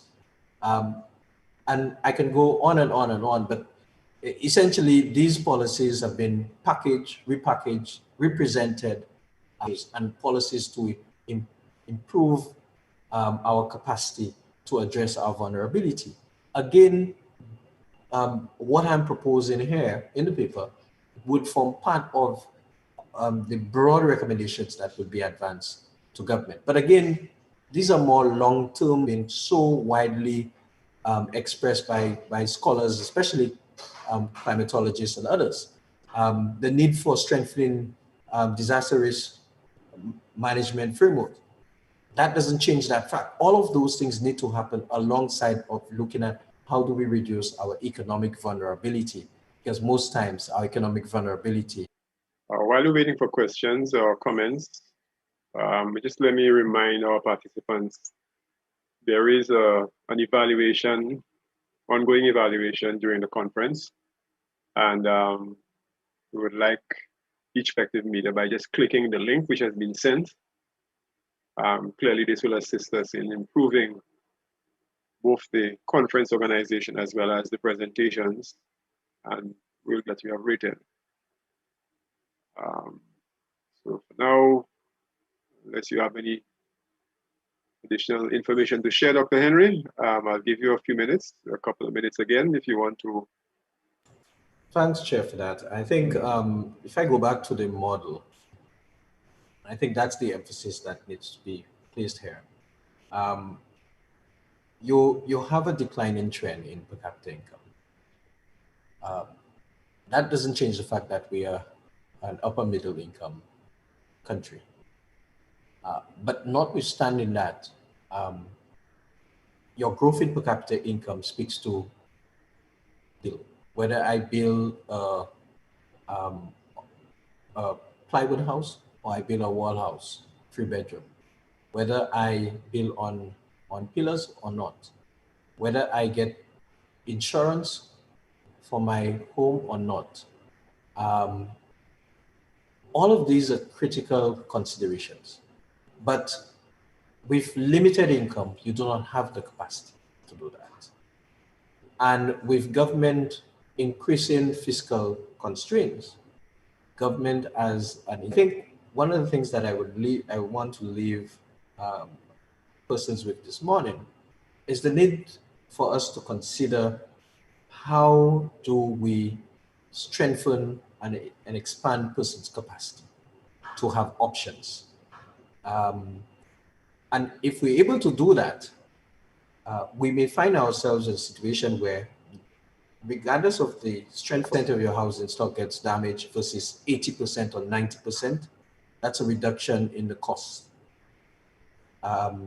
If you have a situation where, and particularly with respect to what Dr. Fletcher would have mentioned, if you have resilient tourism infrastructure, then means tourism can get back to where it was prior to the storm much quicker. That would reduce the economic growth decline and the impact on per capita income, and ultimately the impact on economic development outputs such as poverty. The conference with the need to examine how to give people more options. But more options would be associated very strongly with higher incomes. Thank you. Thank you very much, Dr. Henry, for your presentation and for taking part in the conference. Again, I hope you will be able to stay with us. Maybe at some point in time, someone may just pop a question which will have some relevance to your presentation. And the next presenter is Lena Dem-Wolf, who is the biodiversity specialist. It's a bit quiet now, Lena. Presentation is on climate change, new tropical pollinators, the state of knowledge, policies, and programs in the Caribbean. Lena, she currently serves, as I said, as the biodiversity specialist at the Ministry of Planning in the Division of Planning and Development. He's a pollination ecologist and ecosystem services specialist whose past research focused on the identification, assessment, and valuation of pollination services. She was responsible for the accounting for pollination services in the Nariva region in Trinidad and Tobago.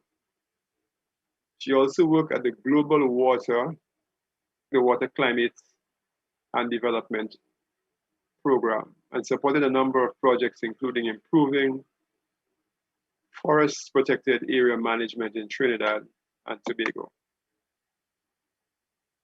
And that's a project for the mature forests and coast at real forest and real forestation sites. Sorry, at real forestation sites. Let's welcome. Can you hear me okay? Yes, we can. Okay, great. Would you like me to share my screen, or are you sharing it on your end? Please share. Okay, sure.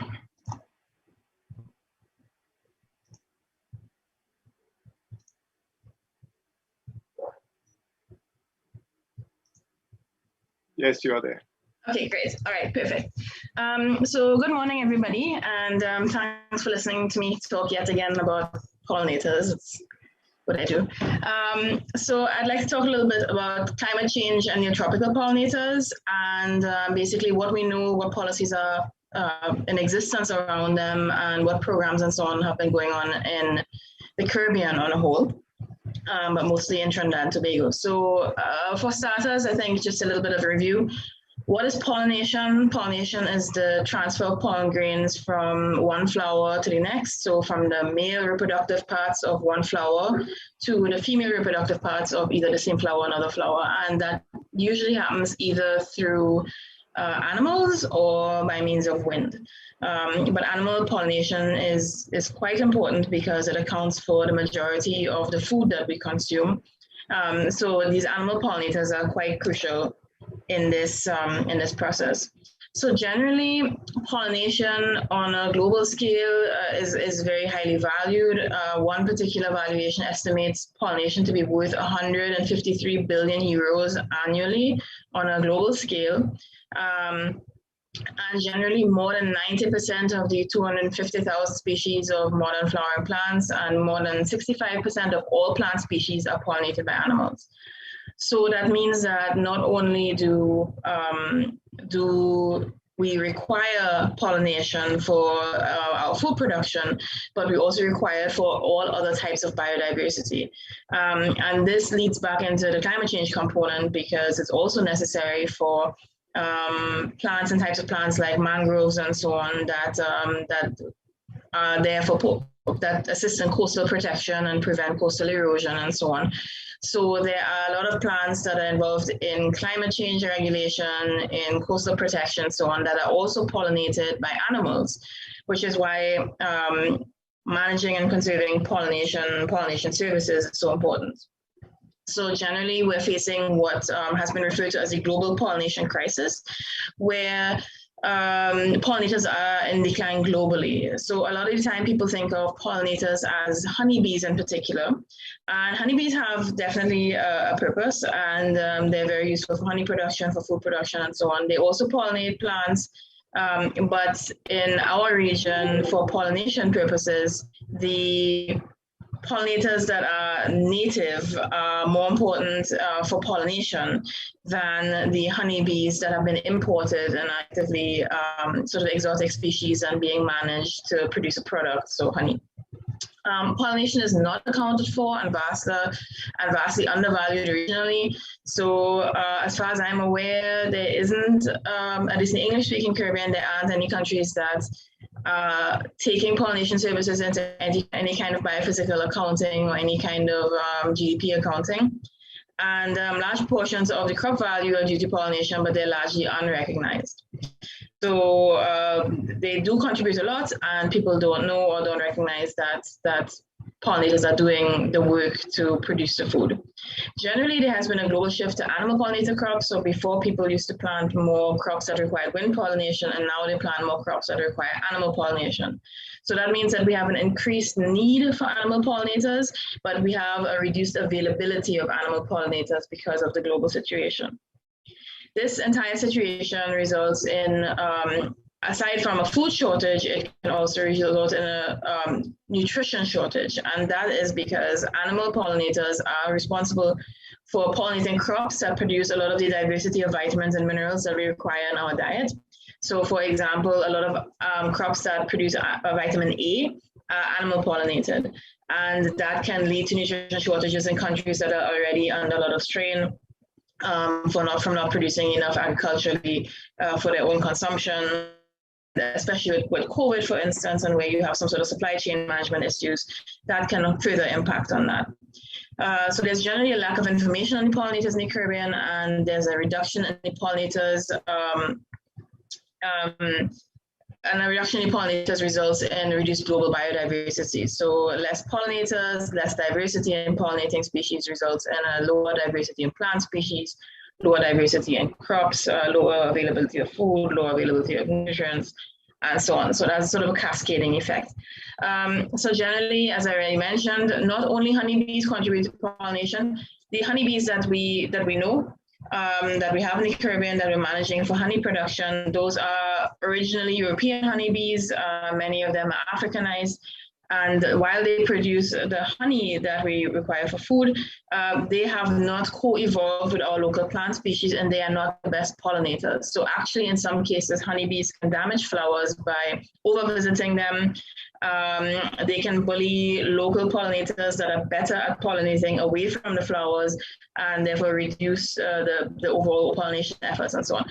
So wild pollinators for us, and we're not just talking bees, we're talking other insects as well, far more important for pollination in the Caribbean region. So again, honeybees are also not the most effective pollinators, just simply because they haven't co-evolved with our species here. And as a result, our local ones are better at that. And yes, not all pollinators are bees. That's the other thing. Many species are known to pollinate.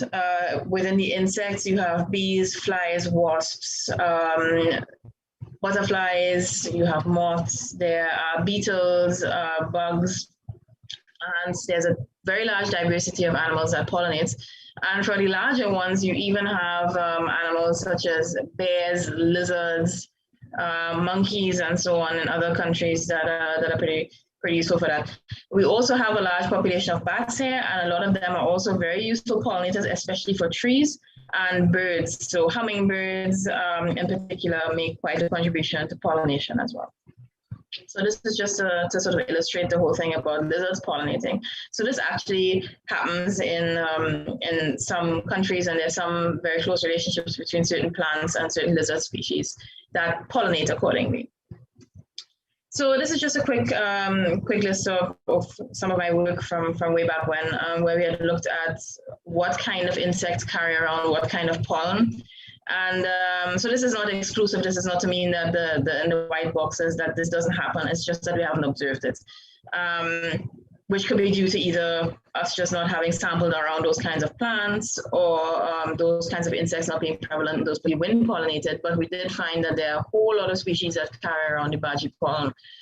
So that raises some questions there. But if we're looking, for instance, at the pepper, we can tell that the honeybees carry pepper pollen grains, that a whole bunch of other bee species, Ectomolopsis, Physiomelitta, and so on, Trigonisca, those are all species that carry pollen grains for those particular crops. So as you can tell, there's quite a variety going here.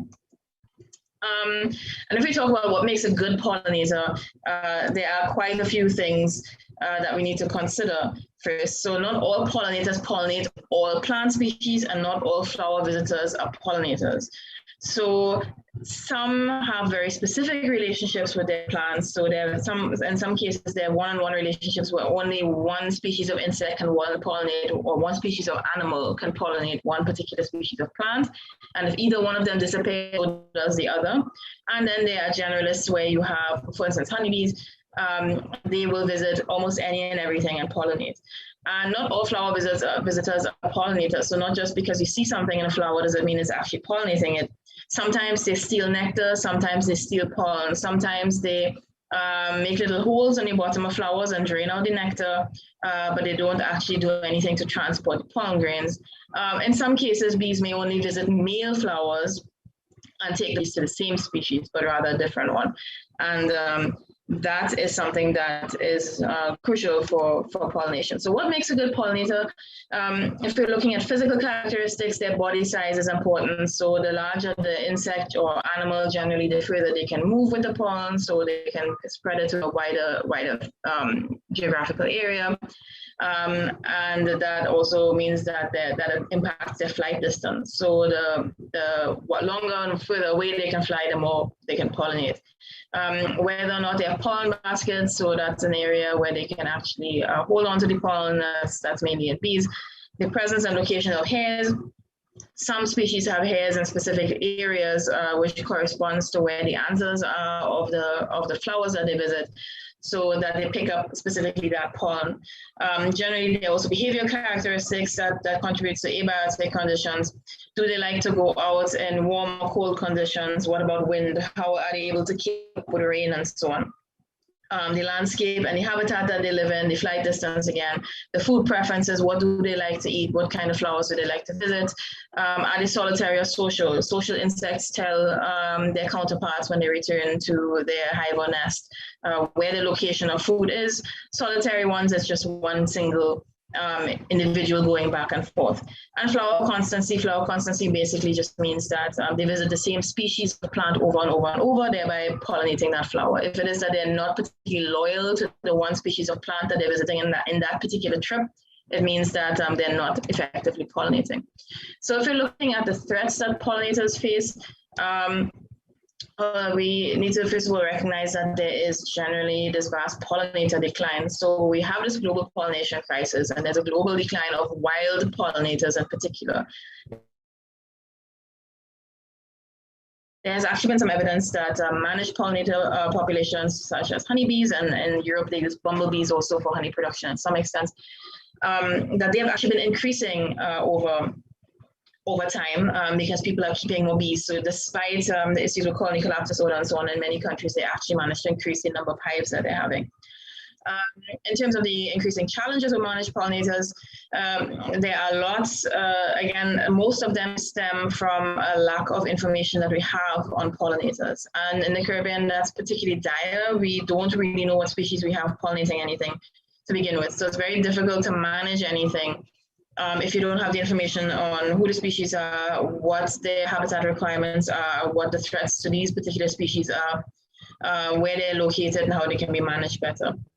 We're growing more pollinator-dependent crops, which we've already mentioned, and there's generally an increase in human population that stresses pollinators. So not only do we require more pollinators because we require more food, we're also cutting down more natural habitat and food habitat for these species in order to make way for our own agriculture, for physical development, buildings, homes, cities, there are quite a few changes there, and these increasing pressures are a big issue.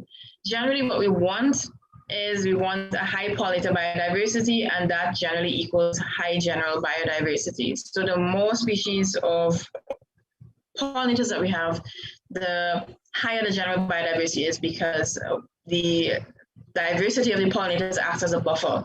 So the more species we have, if one is lost, then there's still others in many cases that can take up the slack and can continue to pollinate the other plants. But if we have a low diversity and one or two critical pollinators are lost, it also is reflected in the loss of plant species fairly soon after. So maintaining high pollinator biodiversity allows for having plant biodiversity, which then provides food, habitat, and so on for other species and other biodiversity. So they are at the bottom of a very important pyramid. Threats to pollinators generally include pesticides and herbicides, and the thing is that there are no real standards set for pollinators in many places. Likely they have similar responses to pesticides, but there are very few or no regulations. And there are a large number of species, and different species may respond differently. So we also don't quite know and have the information on how about these little nuances of who responds how to which type of pesticide. Again, because we don't have the information about what species we have. And it's difficult to protect the species when they're not recorded. So there's often a lot of anecdotal evidence. So people are seeing certain relationships between certain insects and plants, but they're not recorded. So they're just sort of anecdotal or from communities and so on, but it's not recorded. And that's an important part. We need to record our pollinators.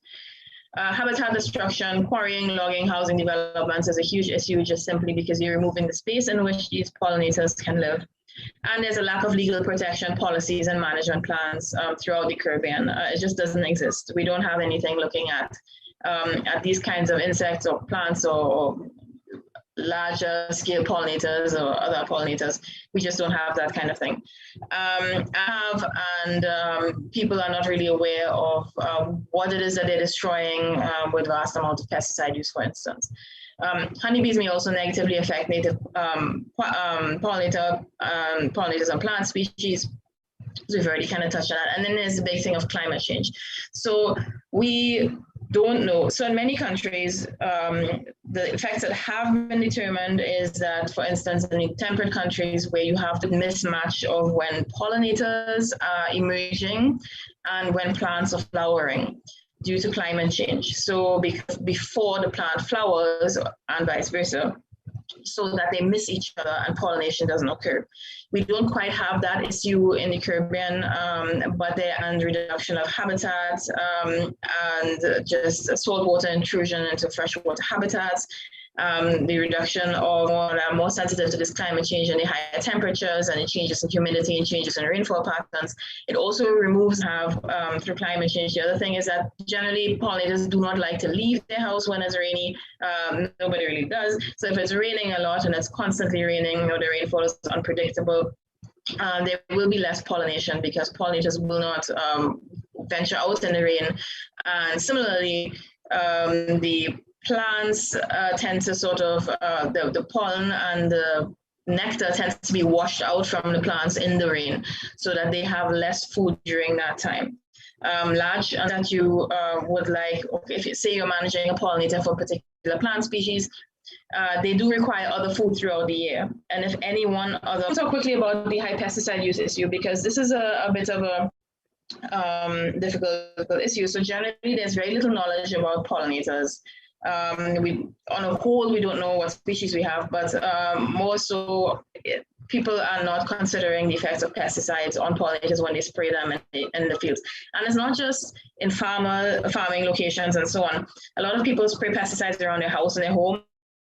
It's like even the little pesticide spray that they have at home that they're spraying for mosquitoes. Then when people spray malathion for mosquito control on a large scale, that is very, very terrible for pollinators. It kills them all. Even in your backyard, some people don't know your gardener goes out and they clean up the yard and they spray some stuff here and they spray some stuff there. All those things add up over time. So that's a big issue. And generally, there's little value placed on pollinators. People don't know how much they do, and they don't really consider them as a thing. So when people think about climate change and pollinators on a whole, those are two very big, large-scale issues, and people think that they themselves don't have control over any of it. And they don't think that what they do makes a difference to the grand problem of this. But it really does. So there are very few viable support systems as well. And the other thing, part of this is that the high consumer demand for perfect vegetables. So people tend to go, at least I can speak for Trinidad and Tobago, I'm not so sure about the other islands, but people tend to want to buy the vegetables that look good. So I keep on telling the story about when I was in grad school and I had a whole number of cucumbers that I produced that I really didn't care for because I was just looking at the pollination component. And I brought back all these cucumbers and into UWI, and I sat them down and I told people, go ahead and take the cucumbers. And people were not interested because they had a funny shape. They had, oh, this one has a worm in it. So the thing is that people don't want to eat the vegetables that would be produced without the pesticides. And if people are demanding the good-looking, nice, plump, lush-looking vegetables, then that's what the farmers are going to produce because that's what they can sell. So the consumer demand drives the pesticide use. And there's generally very little knowledge about the pest species as well. So when we had done some farmer surveys, many of them just identified the pests that they're concerned about as worms, which turn out to be caterpillars or very, very broad scale things. In many cases, they said they don't know. And they basically spray any and everything to try to get rid of whatever. So there's a very broad scale pesticide application to get rid of any and everything, even though they're not quite sure what they're targeting. And there's generally little knowledge of the effects of the pesticide, not just on the pollinators, but also health effects. I've seen some pretty scary things with people spraying pesticides and it's running down the backs of the people that are spraying them. They're spraying it into the wind and breathing in all the pesticides. That is something that really needs to be worked on. So again, when we talk about climate change and pollinators, we talk about just the lack of the data that we have for the Caribbean, the neotropics, and small island developing states on a whole. So the higher temperatures, again, reduce the food sources that are available for these insects. And they reduce the nesting habitat as well.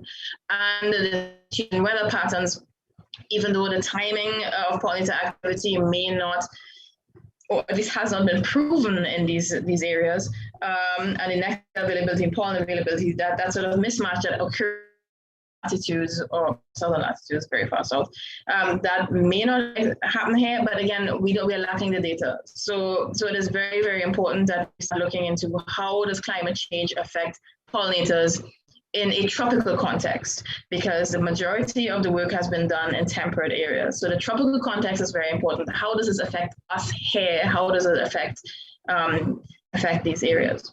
So again, if we're looking at policy in the Caribbean, no, there's no pollinator or pollination policy.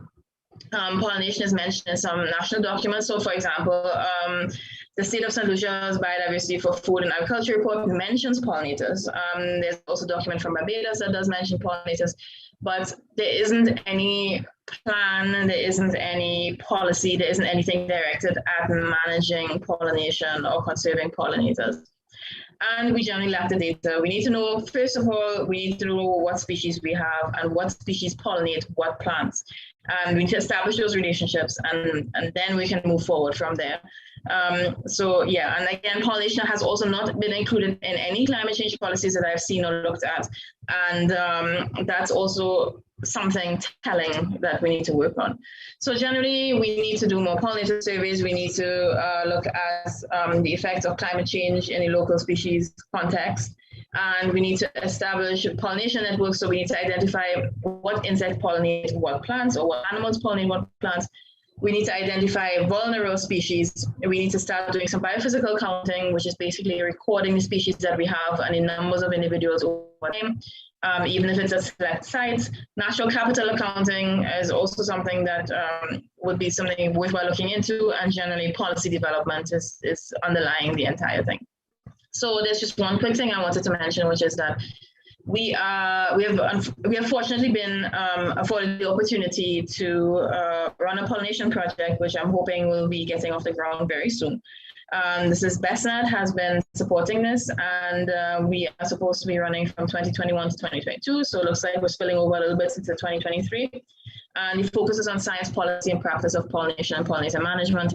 And we're looking at managing the effects of pesticides, increasing the knowledge base, strengthening agricultural systems, increasing education and raising awareness. We want to particularly pay attention to stingless bee conservation, and we want to create lots of tools for future work so that people have resources that they can use.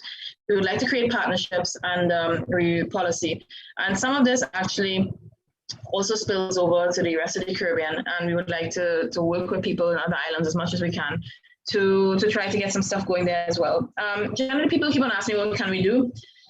There are things people can do privately as well. So private citizens can plant flowers, can start kitchen gardens, provide pollinator habitat. Farmers can observe and record insects. Multi-cropping, spraying can be done in low wind, high temperature situations, planting hedgerows and so on. So there are lots of little things that can be done. And just one very last thing, which is, what can you do? You can become a citizen scientist. So I have actually set up on iNaturalist projects for every Caribbean island, where you can contribute to recording pollinators by uploading pictures of the insects that you're seeing on plants, and also of pest insects, and you're uploading it to your country. So it's pollinators and pests of whatever Caribbean island. If you have any issues or questions with that, you can always contact me, and I'll be happy to help you out with working that out. So what can you do? You need to know your insects. That is the most important part of it, and that's the basis on what we're basing this all on. So thank you very much for listening to me this morning. Thank you very much, Lena. I think this was a very excellent presentation, like the two others. And I just want to thank, with some latitude, of course, but we do expect that because of the nature of the conference. And I'm sure that came up. I think one of the presenters did admit, the participant did admit that he was suffering from the effects of some latency. We wait for questions. I just have one observation to make, and it's perhaps a question as well. You may be aware that there's a lot of work being done in the Caribbean now. Now there's a parallel conference going on, preparing honey producers for a honey show in St. Lucia in December. And of course, most of us with honey production and bees. Yeah. Could you, in light of what you said, can you just speak to how you resolve these issues, these tensions between, the focus on pollination? Honeybees are very useful. So by no means, I don't want to work with a lot of the crops that we're planting, because cucumbers and whatnot, those are not native to the Caribbean islands either.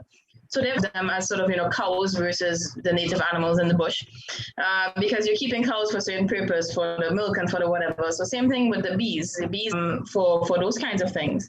I think the one thing that is just generally missing usually from the narrative is that people tend to skip over as honey production and pollination. So while the apis bees that we know for the honey production also pollinate, they don't have a major effect on the local pollinators. So for instance, we have here several species of stingless bees that also produce honey and it's also less well known. So what we need to work on is really trying to maybe promote the local pollinators, and sort of also insects generally have a very bad rap. People don't.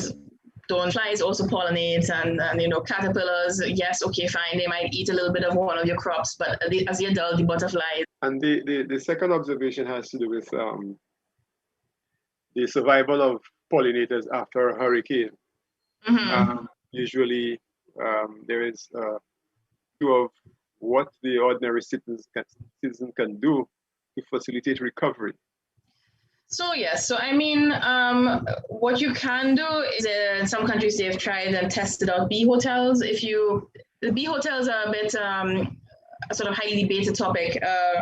In some cases, significantly contribute to pollinator recovery. So you can build bee hotels. You can just provide habitat by leaving an area of if you're farming, an area of your fasting.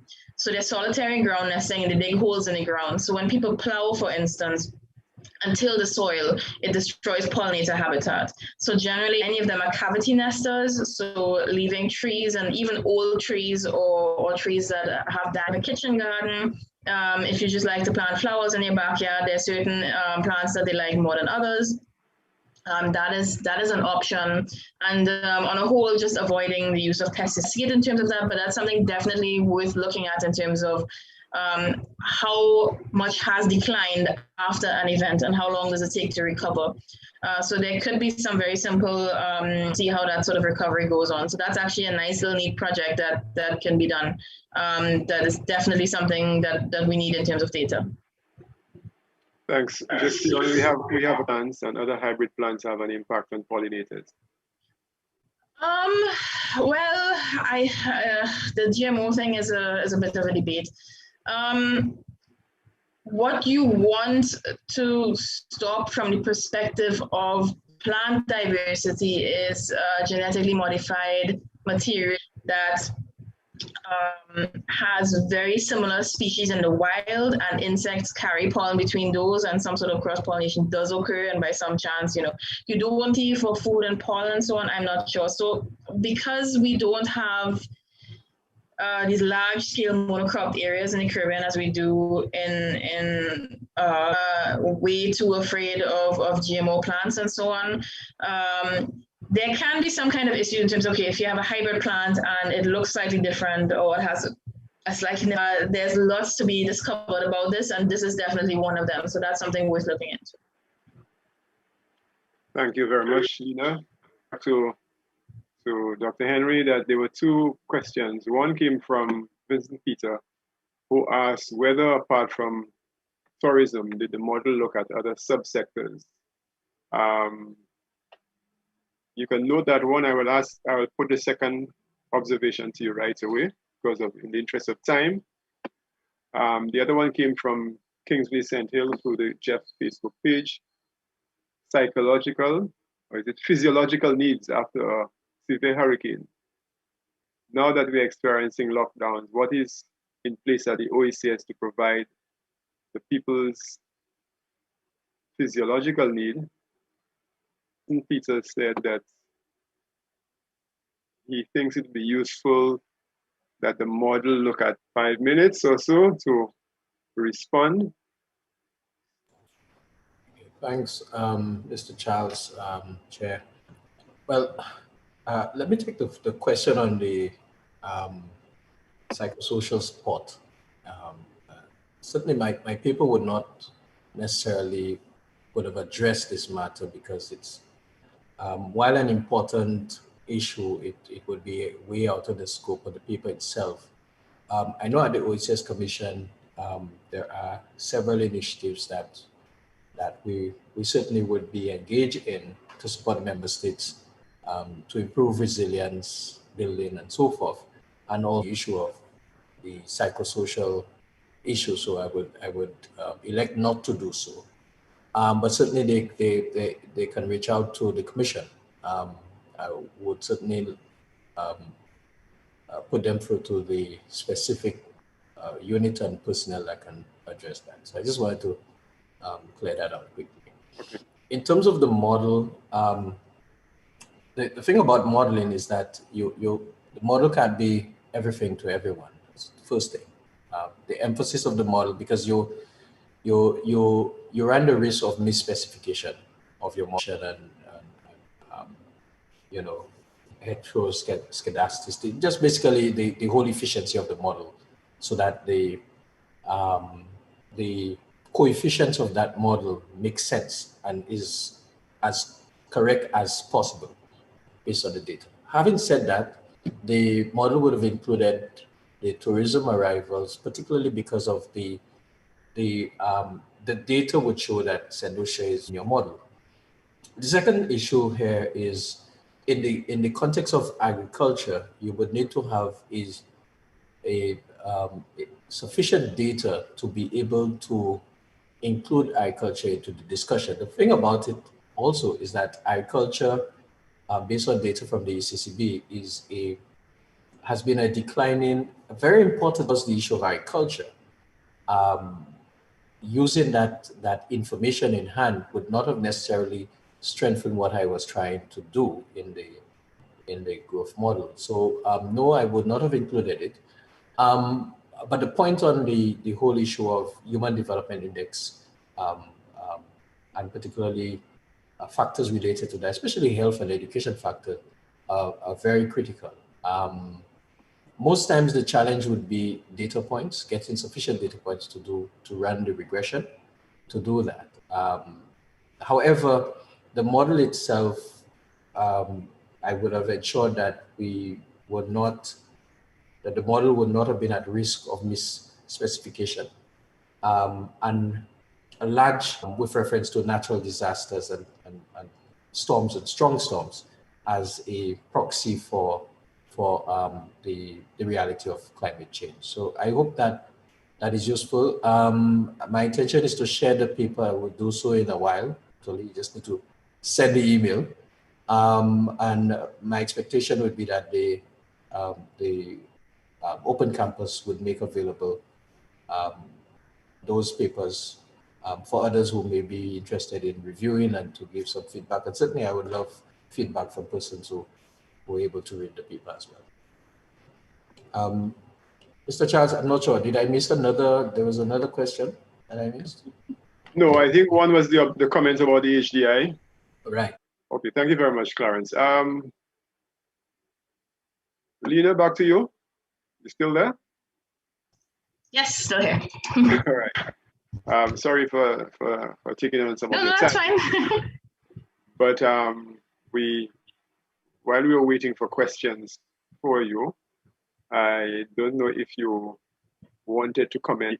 Organizers will do that, and also whatever relevant information you could share. Because I think what is critical, people want to get a sense of being empowered after the presentations that they can do something. Yes. So whatever they can participate, I think they'll attempt to do so. I think we spoke a little bit about the honey, the pollinators, the bees as pollinators, and so forth. Whether actively they have been pollination in the wider Caribbean. In terms of the people planting plant species and so on for pollinator girls, well, not necessarily butterfly gardens in Trinidad, people have been doing some of those things. I'm not sure if there's a wider, I haven't heard any names for honey production and so on, that also benefits other pollinators. So that's a thing. I mean, again, or low tillage if they're doing any kind of agricultural stuff, that sort of thing. You can plant something flowering all the time. So if something goes towards the end of a flowering period, you want to have something else there that will take up the slack so that there's a continuous food supply for your pollinating, like kitchen gardens or community kitchen gardens. All of that stuff is very helpful because that is, those plants all flower, they produce food at the end of the day, so that's the benefit for the people, and do it as organic as possible. And you use alternate pest control methods. I mean, people use garlic and onion and things like that to keep pests away.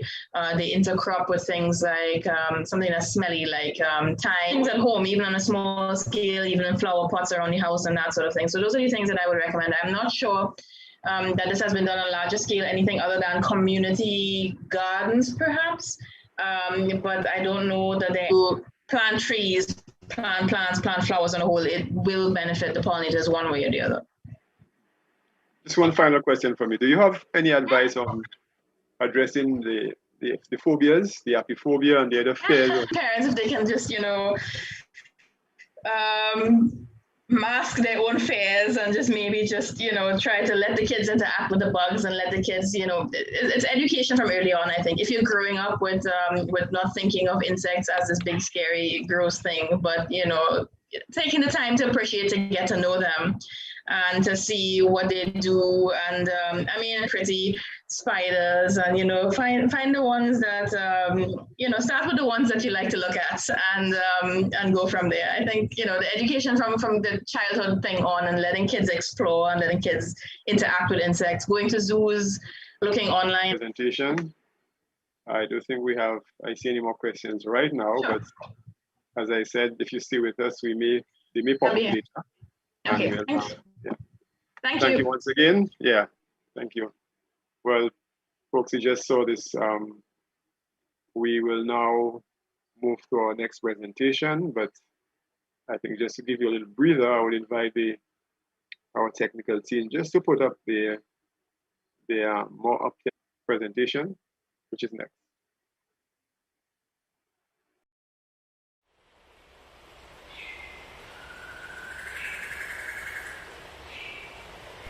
Yo, Alpha, Monster. this one is global. 1.5, this to be a warning. Then we come together to fight against global warming. Cause we can't afford 2 degrees increase. So we got to do what is right and hold it down. The temperature, hold it down. It's too much heat, hold it down. Natural disasters on the increase. Hold it down. Sea levels rising, Hold it down. Mother Earth is crying. Hold it down. We must do something now. 1.5, we should be a warning. Then we come together to fight against global warming. Yeah. We in the Caribbean and other island states across the Indian Pacific's adverse effects. So join the movement and let your voice be heard. We cannot allow global temperatures to increase by more than 1.5 degrees. No. St. Vincent, we need big ocean. From Mama Africa back to St. Lucia. 1.5 to stay alive. Caribbean people, All survivors on the line. We can't afford to long. Thank you very much, Arthur. And we now move to presentation number 4. Deputy Chief Sustainable Development and Environmental Officer, the Ministry of Education, Innovation, Gender, and Sustainable Development in St. Lucia. The presentation is entitled, and just to give you quickly some bio data on Dawn. She holds a bachelor's degree in natural sciences, double major. From 2015, she served as the representative of Small Island Developing States on the UN Framework Convention on Climate Change, UNFCCC. Serves as co-chair until the 12th meeting in October 2020. She first participated in UNFCCC negotiations, negotiator on behalf of the Caribbean community and the Alliance of Small Island States in the negotiating area of the then Fisheries Ministry of Agriculture. At the then Fisheries Ministry of Agriculture. Past 12 years, she has been based in the Department of Sustainable Development project, regionally executed by Caribbean Community Climate Change Center. She currently serves as the Deputy Chief Sustainable Development and Environment Officer, where she supports the work of the department in policy formulation and review, strategic planning, international negotiations, technical guidance for project and program implementation, support for resource mobilization, reporting on the various conventions and associated protocols, and interagency coordination. Her support spans the areas of biodiversity and biosafety, chemicals and hazardous waste management, climate change, ocean governance, protected areas management, science and technology, the Small Island Developing States Development Agenda, and the policy and legislative agenda. We now invite Dawn Pierre Nathaniel to make a presentation. Over to you, Dawn. Thank you so much, Mr. Moderator. Let me just share my screen.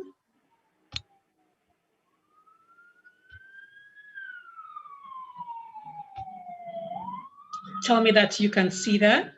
Yes, I can see that. Okay, excellent. Again, thank you, and thank you for this opportunity. I have to say good morning and good afternoon and good evening, because I have the feeling that this conference is being observed from around the world. So of course, welcome to everyone looking on as we present those various papers.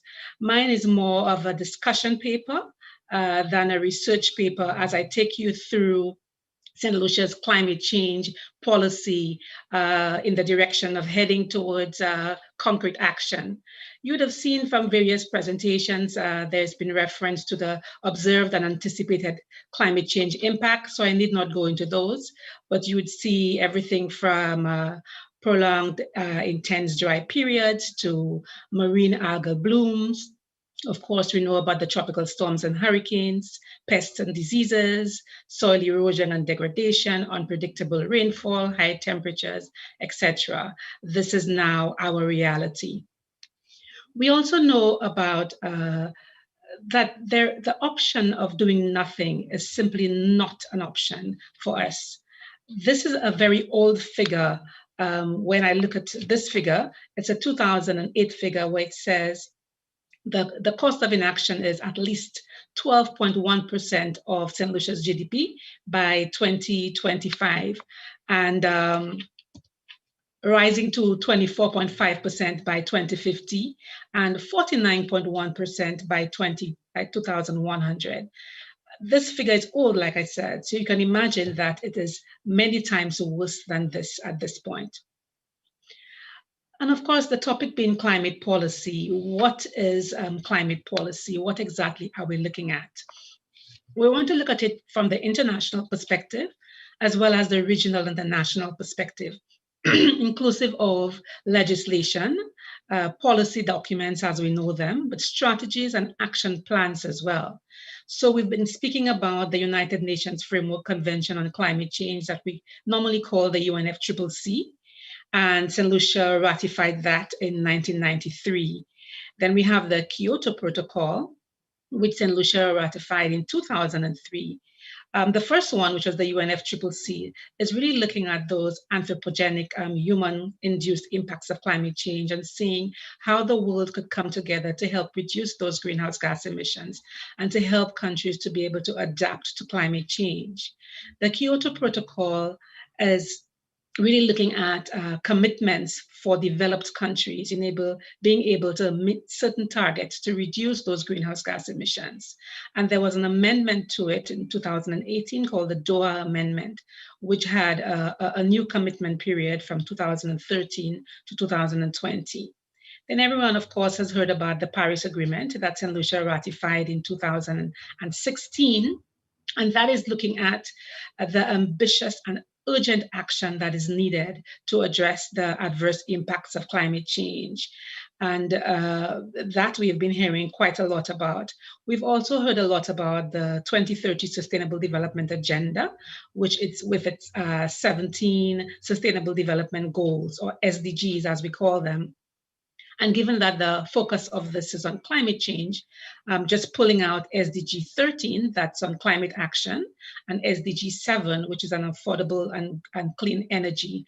And for those of you who picked up the opening last night, you would have seen a number of options put forward for dealing with and addressing climate change, some of which were in the realm of renewable energy and energy efficiency.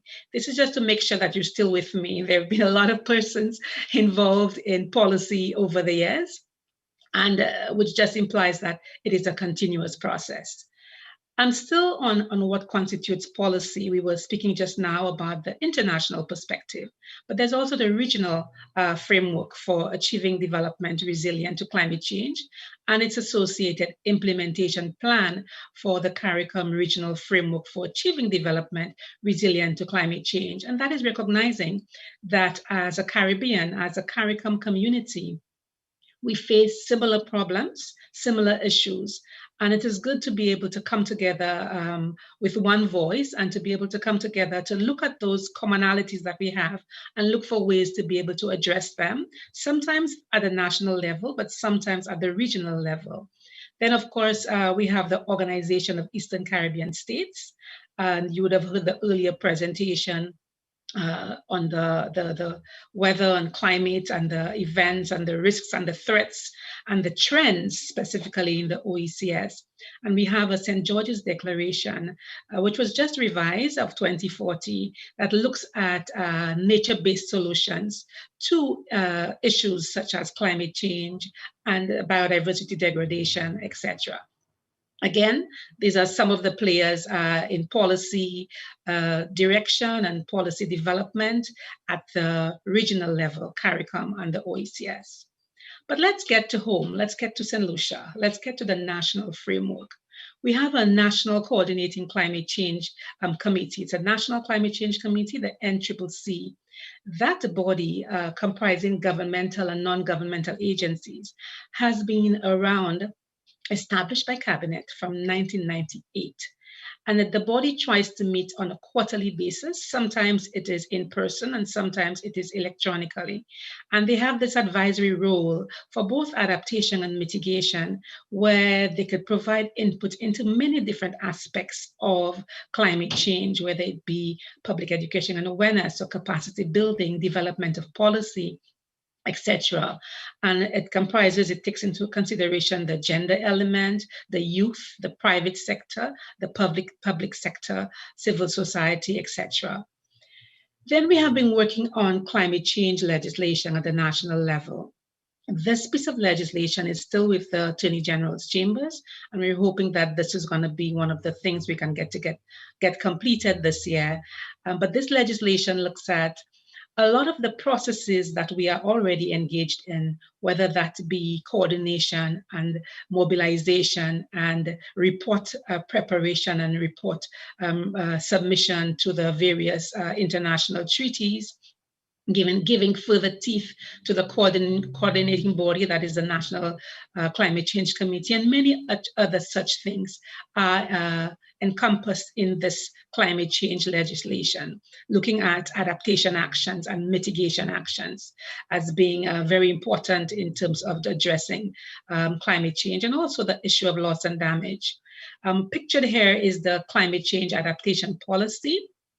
We first had one in 2002, and this has since been revised in 2015. And this climate change adaptation policy sets the framework for what happens with climate change adaptation. It has as its fundamental basis, it looks at climate change adaptation in terms of facilitating public education and awareness, capacity building, research, etc. Financing, well, that speaks for itself, and the implementation of on-the-ground projects, as in your infrastructure and other such related projects on the ground. Still looking at a national framework and what exists in St. Lucia, we have pictured here is St. Lucia's National Adaptation Plan, which is a 10-year plan, but this is under the broader process of St. Lucia's National Adaptation Planning process. And this NAP, as we call it, it encompasses a very number of sectors and areas, and you shall see what some of those sectors and areas are, but including water and fisheries and infrastructure, education, health, resilient ecosystems, and all of those are various areas, tourism, as fundamental sectors where you need to be able to address the impacts of climate change. And the priority measures that stakeholders came up with prioritize over the short, medium, and long term over the 10-year period, where the short term represents the most urgent actions that need to be implemented. This was adopted by Cabinet in 2018. Still under the National Adaptation Planning process, this NAP that I spoke about is the umbrella document. Think of it as the overall arching umbrella document when it comes to adaptation. And adaptation, simply put, any action that you can take to adapt to minimize, avert, address, reduce the impacts of climate change. They can be soft measures like public education awareness, capacity building, or harder type measures where you put in some infrastructure or some other, something like strengthening your infrastructure, for example. But all of that can fall under the realm of adaptation. And under this umbrella NAP, you have sectoral adaptation strategies and action plans called SASAPs. And we've been developing SASAPs with the requisite entities with the responsibility for those areas. And SASAPs have been developed for water, agriculture, fisheries, as well as resilient ecosystems, marine and terrestrial. And the entities with the mandate and authority in those areas are responsible for taking those SASAPs and implementing the measures that are listed in there. We are currently working to try to get funding to develop the SASAPs for infrastructure, for education, for health, and to update the one for tourism to bring it up to par with the others that have been developed to date. Still under the National Adaptation Planning process in terms of policy, We've also developed, I should mention that the SASAPs I mentioned on the previous page were adopted by Cabinet also in 2018, except for the Resilient Ecosystems one that was adopted by Cabinet in 2020, that is last year. We also have a research policy, and it was really heartening to see the research that has been done and continues to be done. You saw Cedric's presentation and Clarence's presentation and Lena's presentation as well. So research is fundamental and continues to happen, but we don't always benefit from the research. As Lena said, sometimes the research is not necessarily from our region. So we need to have more tropical type research done, more in keeping with our own environment and climate. And but we recognize the need for this research. We need to be able to have information and data to help us make informed decisions. We need to be in a place where the research agenda is set by us and not by others, not because of a pet project of a particular professor or anything, but basically it is something that the country needs or the region needs. So this climate change research policy 2020 to 2030 and its associated strategy were developed. In there, you'd be able to find a collaboration agreement because you're really trying to get others to engage in the research, the universities, etc., research that you want to do, and have a process that allows those researchers to liaise with the particular sector, whether that be agriculture or fisheries or water, etc. Importantly, the research strategy has a number of sectors where there are research topics listed in there for water, for agriculture, for fisheries, for tourism, for health, for education, for infrastructure, for resilient ecosystems, for transport, for energy, for slow onset events, for sea level rise, for migration, you name it. Everything related to even sports, to climate change. And that's the kind of research that we want to do. So I do invite you to have a look. So these, the research policy and the strategy were also endorsed by Cabinet in 2020. All of these processes involve a number of stakeholders over a particular period of months and years to be able to have those documents developed and put forward and get to the point where the stakeholders are happy with them, to the point where we could submit them to Cabinet for endorsement. Still under the national adaptation planning process. We also worked with stakeholders in the development of a climate financing strategy. Why do that? That is because there are a number of funding options out there. The Green Climate Fund, Adaptation Fund, but the various funds are meant for different things. So Adaptation Fund, as the name implies, is adaptation projects, whereas the Green Climate Fund, you're able to submit projects that are both adaptation and mitigation focused, etc. So this strategy allows you to be able to understand the financing landscape. What is out there? What is available? What does St. Lucia qualify for? What kind of projects should go to which entity, whether that be bilateral, multilateral, or otherwise? Are there big projects, small projects? Are there different categories of projects? Understanding that financing landscape allows you to better target your particular project program to a particular funder to enhance the chances of getting accepted and implemented. That financing strategy, which was adopted by Cabinet in 2020, was also associated and accompanied with a private sector engagement strategy. Those of you who picked up the presentation last night would have heard the point made about the importance of the private sector and having a bigger role to play. We recognize the private sector in a developed country is different from the private sector in a small island developing state, for example. Many of our private sector entities are themselves small and perhaps I could use the word needy in terms of requiring support for the particular projects. I remember a project that was done under the special program for adaptation to climate change that involved a hotel in the South, linking up with the government, with the Caribbean Community Climate Change Center and the World Bank on a particular water project. So that was an example of the private-public partnership. But what we've noticed is that we have in St. Lucia, we have micro, small, and medium type enterprises. We have entities that have a large number of them, with persons with just 5 persons being employed or fewer. And therefore, you can't engage them in the traditional and normal ways that you would engage a private sector firm that is particularly large, where they can afford to perhaps send a person for the entire day to a workshop or to a consultation about financing options or about capacity building or whatever it is, compared to a micro one that where time is money, where they can't really afford to have somebody gone for the entire day. So this strategy looks at ways to better engage them. So we worked with them on this to be able to engage them. So we're really looking forward to rolling out this strategy this year and beyond. Of course, we still under the National Adaptation Planning process, we have the climate change communication strategy, and that one should speak for itself. Obviously, in getting the climate change message out there, you have to use all different means. You have to recognize that you have your different audiences. We have the Creole here in St. Lucia, we have the English, we have the young, and we have the elderly.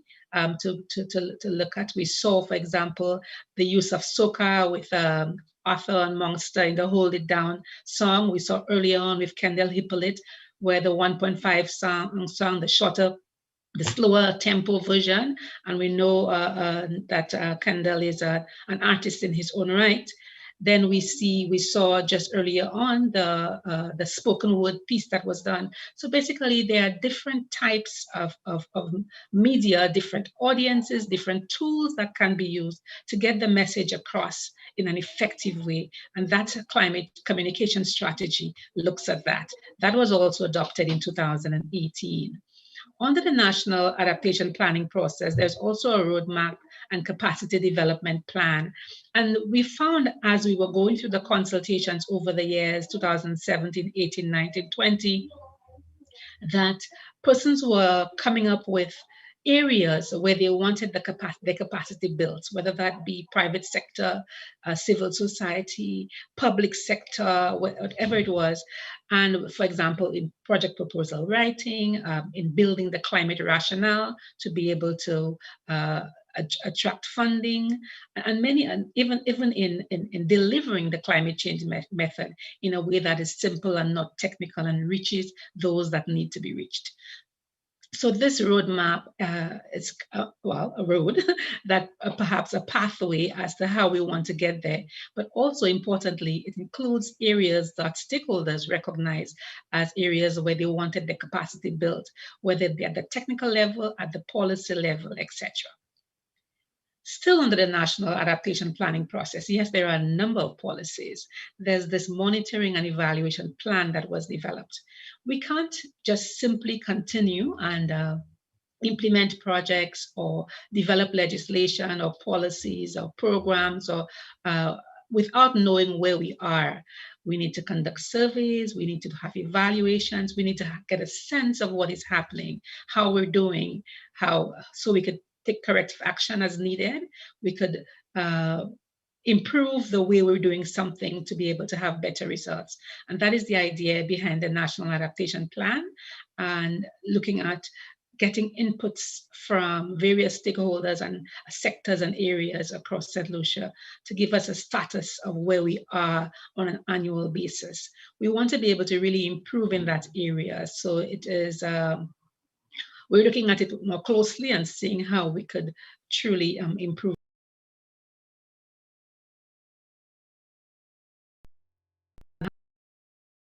National Adaptation Planning process. We also spoke about the climate change adaptation policy and the draft climate change legislation.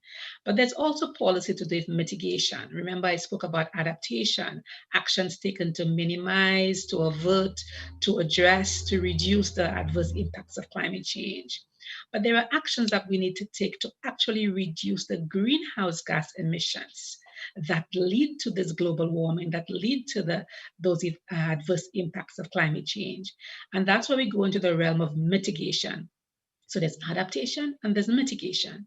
So we've developed a nationally determined contribution, an NDC, and the whole world is developing those NDCs where countries indicate what actions they can take to be able to reduce emissions, as small as we are, and as negligible as our figures may be in terms of our contribution to global warming and climate change. We want to play our part as well, and we're required to play our part as well. So our first NDC was submitted to the UNFCCC in 2015. That was the year of the Paris Agreement. And every 5 years, you're supposed to have a more ambitious nationally determined contribution developed. So our NDC was developed again 5 years later in 2020 and was approved by Cabinet in January 2021. Linked with that is the NDC Partnership Plan, which looks at particular projects similar to the NAP and the SASAPs, where there are project concepts and there are project concept notes in readiness for submission. The NDC Partnership Plan also has those notes that speak to particular areas where you can build with partners to be able to have it implemented, all in an effort to look at being able to reduce those greenhouse gas emissions that lead to climate change. So this is on the NDC. Now, still in the national framework, I spoke to adaptation and I spoke to loss and mitigation. And I know when we speak to loss and damage, we may be thinking of it in the regular terms of what is lost, for example, during a storm. But at the level of the UNFCCC, it goes a little bit further, and it speaks to the impacts of climate change that are experienced despite the best efforts at mitigation and adaptation. Despite you putting your best foot forward, that there will still be loss and damage. There will be still some impacts like sea level rise, some things that are irreversible, irreparable, permanent, loss of life, loss of health, loss of culture, loss of self, loss of identity that one might experience through having to move from what they knew as home to a whole other country, a whole other place. That is what we mean when we talk about loss and damage. The loss and damage is recognized in two of our policy documents. That is the NAP, the National Adaptation Plan, Chapter 15. Specifically, it goes into the realm of the limits to adaptation, because you could only go so far with adaptation. And then loss and damage is also recognized in the Nationally Determined Contribution, or NDC. So we always ensure that we make the linkages between those policies to be able to maximize the actions out of them. We know that we've been talking a lot, you've heard it over the airwaves, etc., gender and youth considerations. And gender meaning both, all aspects, male, female, etc., and ensure that there is involvement and there's mainstreaming and there's, we take into consideration men and women, but we also take into consideration the youth as the future of tomorrow, the voices. And we try to do that through our National Climate Change Committee, where you have representation on there, but also in our various projects and programs, that those aspects must always be duly considered from the planning right through to the implementation and monitoring phases. Incidentally, what's pictured here is St. Lucia's country program to the Green Climate Fund, the GCF, where there's funding available for adaptation, for mitigation. And the country program, St. Lucia's, was finalized last year and submitted to the Green Climate Fund. And it provides St. Lucia's priority projects for implementation, or its pipeline projects for implementation under the Green Climate Fund, under the realm of adaptation and mitigation. St. Lucia's country program drew very heavily from the NAP planning process and from the NDC, the Nationally Determined Contribution process. So you would see the priority areas in there encompass water and agriculture and fisheries and health and tourism and education and infrastructure and resilient ecosystems and transport and energy, etc. Because again, everything is well connected. But the country program specifically and is driven by the National Designated Authority, the NDA, to the Green Climate Fund, and that is the department responsible for economic development. But who is the driver in terms of all of this? we do have the Department of Sustainable Development as the agency responsible for looking at a number of environmental matters. But environment being what it is, you can appreciate that the responsibility is spread across a number of agencies. So the department has oversight for policy formulation and review, strategic planning, international negotiations, technical guidance for project and program implementation, etc. But we don't necessarily implement on-the-ground initiatives. But we play a lead role in coordinating, in facilitating, in supporting, in mobilizing, in enabling efforts regarding the environment, inclusive of climate change. So we work all of those policies that we develop. We don't develop those on our own. We develop them with the entities with responsibility for those areas. We've had this history of consultation and networking, and we continue to work in that manner. So we work with economic development as a national designated authority to the Green Climate Fund.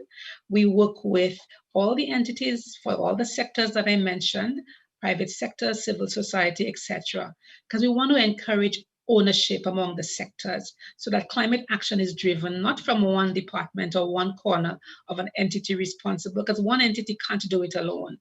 But to be able to have all the entities with the responsibilities and the mandate and authority for those particular areas to take ownership and drive those processes. So, okay, now you're saying, oh, all these policies, she's presented all those policies. What's the point? Policies on paper, sitting on a shelf, collecting dust, they mean nothing. That's what you're saying, right? Yeah, I heard you. But policy instruments and processes are quite useful. It allows for forward planning. If you can't think about what your issues are, what your concerns are, what your threats are, what your resources are, what's your manpower, what are the barriers? If you can't think of all of that in a way that you've really brainstormed about it and came up with good options for moving forward, then you are simply going in no direction. So these processes with the consultation and the participation and the brainstorming really allows you to do that. It allows for buy-in and ownership so that it's not something coming from one entity, but from various sectors and areas and levels of society. It also allows you to be able to attract funding for project and program implementation, and that is fundamental. More and more, you need to show, if you're applying to the Green Climate Fund or the Adaptation Fund, or bilaterally or all other ways, countries and processes need to be able to see that there's evidence of national alignment. It can't be something that you pull out of a hat. It can't be something that somebody just came up with. You need to be able to show that you've consulted on this with stakeholders, that they came out of a process of somewhere, that national alignment is fundamental to you getting that funding. And then, of course, there are the processes such as the UNFCCC negotiations. And some might say, oh, it's talk shop, they're just going in. Yes, there are pluses and there are minuses. But guess what?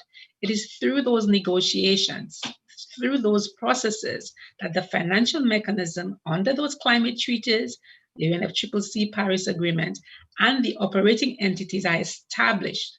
And it is through those processes that the policies are developed, the program priorities, the eligibility criteria, and the funding are determined. So these processes stop, whether they be in person or virtual, then you don't have that means to be able to move forward and have the funding that you need for implementing all of these things.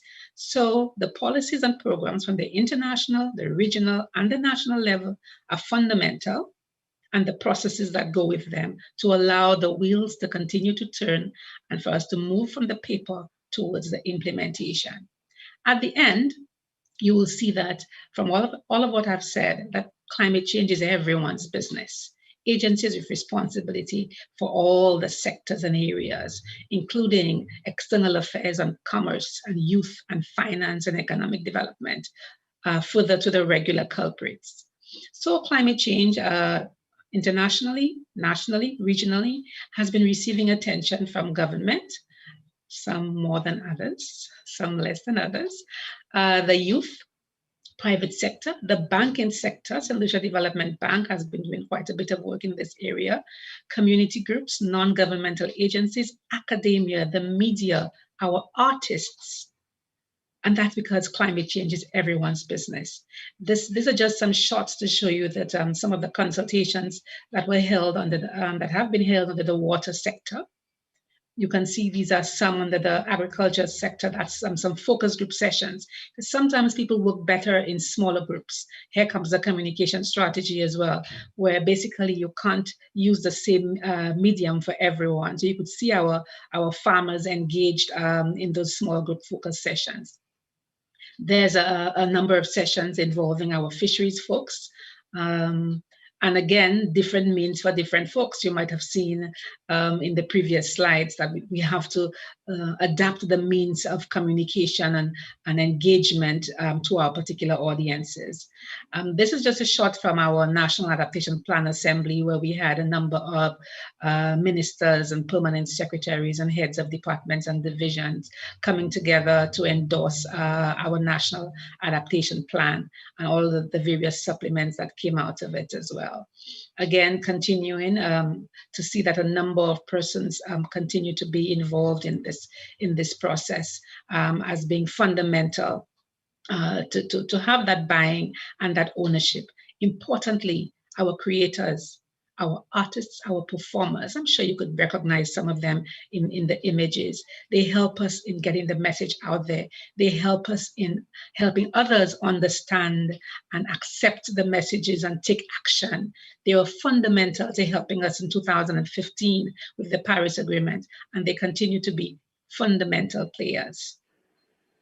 Again, just a few more shots showing you the creators and artists and performers in action, helping us with our policies and strategies and our messaging, where we sometimes have training sessions for them, but we also to get the content through to them, but also even the other way around, where they help us in trying to get get the message out, because sometimes as technical persons, we're not the best communicators.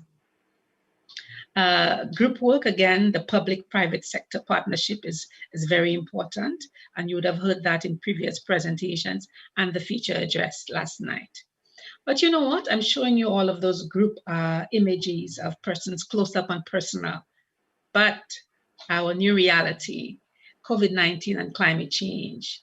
And we've recognized a few things, and there are a number of studies that are on the way, and some of them are already happening from the Caribbean Community Climate Change Center, UNDP, UNEP, others are doing work where they've already seen, for example, the most vulnerable to COVID-19 are also the most vulnerable to climate change, and that both COVID-19 and climate change affect health and well-being.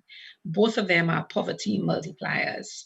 They both bring uncertainty and fear, feelings of loss of control and helplessness. And we've seen climate change emergencies make the challenges of COVID-19 worse. We've seen sites, for example, where the entire site got flooded out where they were doing the testing, where persons can't come to do the testing because climate change impacts from excessive rainfall and flooding have had those kinds of impacts. And we see COVID-19 has also been seen to retard the responses to climate change. And some people go as far as saying climate change is a COVID-19 patient. And that is because, for example, some of the funding for climate change with COVID-19 had to be reallocated and diverted to deal with the immediate issue. So at the end, we cannot, in our policies and in our actions, we cannot, whether internationally, regionally, nationally, we cannot really be asked to choose between efforts directed towards one or the other. Efforts must focus on building climate resilience, but we need to find solutions that address both the current pandemic and the challenges posed by climate change. And we need to remember that alliances are fundamental. Bringing in the stakeholders in policy development, in implementation from private sector, academia, civil society, media, and everyone. And that is fundamental if you really want to see results in terms of boosting climate action. So yes, this is our new reality. We have to be developing policy using virtual means, but we've also found that it can work better than we anticipated. And this is perhaps our new normal. Not sure for how long, but let's see. At the end, The reality is we need to continue the effort in terms of preparing the policies internationally, regionally, and nationally, the supporting legislation, the strategies, the action plans, all of what is needed with the stakeholders, and continue the effort to address climate change, one sector, one community, one business, one household, one person at a time. I thank you. Thank you. Thank you very much, Dawn. Very detailed information on the work being done in St. Lucia at the policy level. So detailed it was that you have eaten into your response question answer time, but we do have a period for questions and answers. So I will invite the participants, those who have questions, to field these questions. I have not seen anything yet in the platforms, so, or in the chat. But while we are waiting, I just want you to quickly, and I mean quickly in case we don't want to run over time to compromise the other presenters, that whether you could just mention briefly what have been some of the challenges of approval of policy on climate change and environment in general by the policymakers. What does and I see Dr. Fletcher as a former minister is in the room. What what factors actually enhance the chances of approval, and what factors perhaps are roadblocks to approval? Just three or four key factors. Yeah, thank you for this question. Indeed, one of the things we've noticed is we need to be able to demonstrate that we have involved stakeholders, so that you have buy-in, to be able to enhance the likelihood of something getting endorsed, that there is buy-in, and you could actually demonstrate that in your justification seeking approval of that particular policy or strategy. Having been able to say that you have identified the funding, or at least you know what the funding options are to be able to take it forward, is another very important one that needs to be considered. And there's of course the environment, the political environment that also plays a part as well. But timing is everything as well. What is happening on the international level influencing what's happening on the national level. Those are just a few, but of course, you could, of course, look more in detail in the paper, which others can, for getting more detail on my particular paper, which has been shared. Thanks. Thanks, Dan. Just to remind those following that the documents are being shared. I think that's usually the request from our social media platforms. Can they get a copy? Is it shared? Are the links being shared?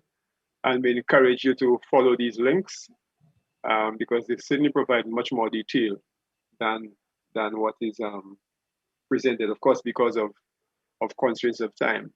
And Don, just another question from you. While it's more an observation, I think most times organizations developing policies and strategies tend to issues of responding to the COVID pandemic. Education is in fact the hardest issue. How do you to rebalance? I totally agree with you in terms of the fundamental importance of education and public education and awareness sensitization from the inception planning phase, and not just at the point where it has where something has already been a fait accompli, and then you try to bring in other persons, but from all aspects of it. So and we've been doing we meaning St. Lucia, and you would have seen all of the various outputs so far, in seeing that it cannot be done with government only. It has to be involving our artists, our creators, our youth, and ensuring that there is that's part of the policy, that's part of the norm in how we work.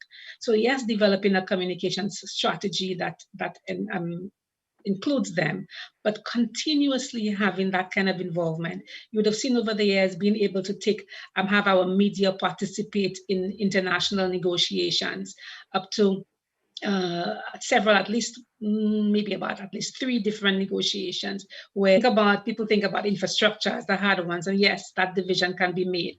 But in terms of the fundamental role of education and awareness, it really makes or breaks your policy and the implementation and the success of it.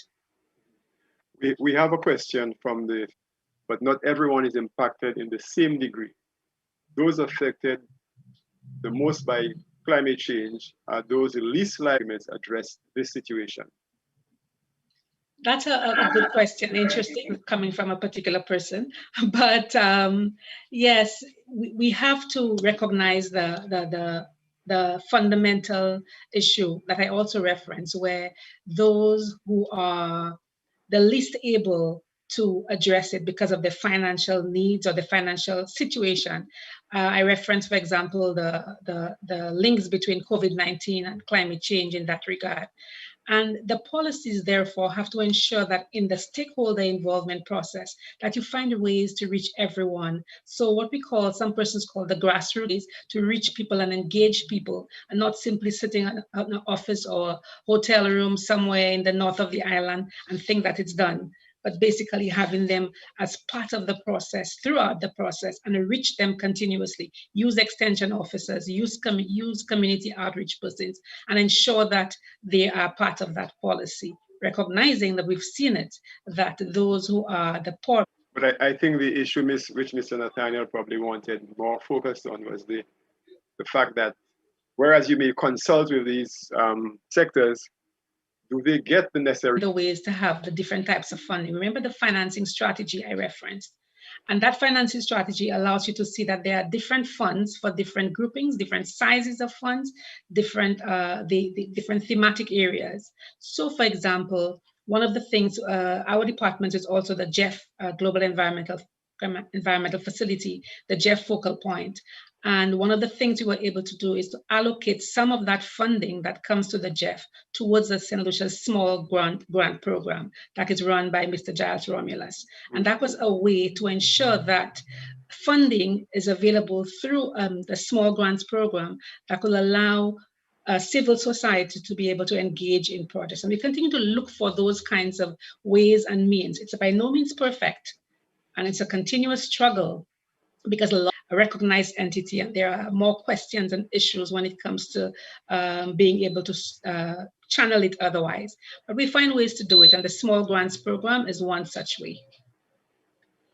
Thank you, and that's an excellent opportunity for to our participants. I think that Lena may have been interested in this as well, creation of organic pesticides that can be used in both small and large scale agriculture.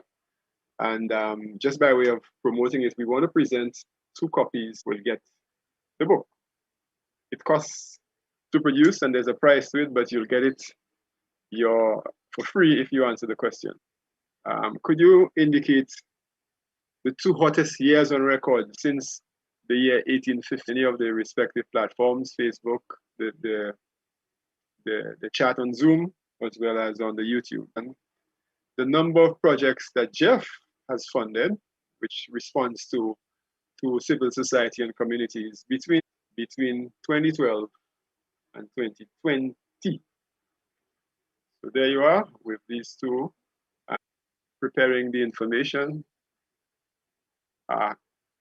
Not eligible to participate in the quiz. She's preparing, I presume.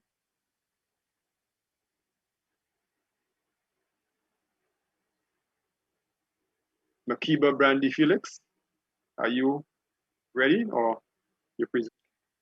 And Makiba is a fisheries biologist, Department of Fisheries in St. Lucia, and she'll be speaking on the impact of climate change in St. Lucia. Oh, Makiba is there, and just quickly, Makiba, let me introduce you with a brief bio on the Caribbean's natural resources. Makiba holds a bachelor's degree in environmental science and sustainable technology from the University of the West Indies. It's your time. Over to you.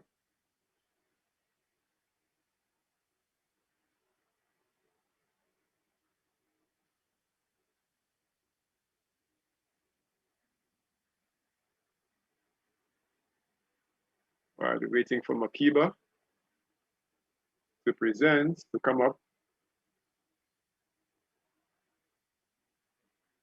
Can someone tell me? Okay, there is Makiba. I get some indication from our technical team. So how to proceed. Just to remind you while we're waiting that we have who is a PhD candidate in literature and English at the University of the West Indies, St. Augustine campus, Trinidad and Tobago. And self-judgmental lament for dismembered landscapes, riverscapes, skyscapes, and oceanscapes in the language of Wilson Harris's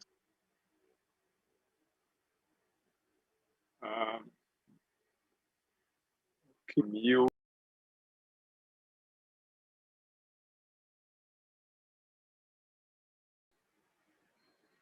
Thank you, Dawn. Shareen in the room. Shareed Mohammed is due to come in at 1:20, so she's probably on her way. Yes, who is speaking? Oh, Makiba, you're there. All right. Daniel will be sharing the presentations. Unfortunately, we wouldn't have had the opportunity to go into detail of many of these voluminous documents that they. I don't know. Just ask Dawn another question. Dawn, can you take a question from me or comment? As a former public servant myself, I just understand the challenges of policy development and policy formulation. Nobody flag ahead of everybody. What are the other challenges of implementation of these? Okay, so largely looking at what are the barriers in terms of implementation other than funding? Yes. Okay, implementation of projects at the national level. Correct? Yeah, especially our obligations to these international conventions. Yes, we are small, like many of the countries in the Caribbean, and therefore we have limited capacity, and I mean manpower, warm bodies to do the work. So at any one point, you find that the same persons who are involved in policy preparation are the ones involved in public education and awareness, preparing the project proposals, reviewing the deliverables, taking part in the negotiations. So it is really hard to be jack of all trades at any one time. Even when I'm out of state doing negotiations, I'm constantly having to respond to and address work from home as well, because the deadlines keep coming up, and it's really hard for small island developing states with limited resources, where you have your counterparts who have 10, 12, 15 persons on a delegation. Some can actually go home to sleep.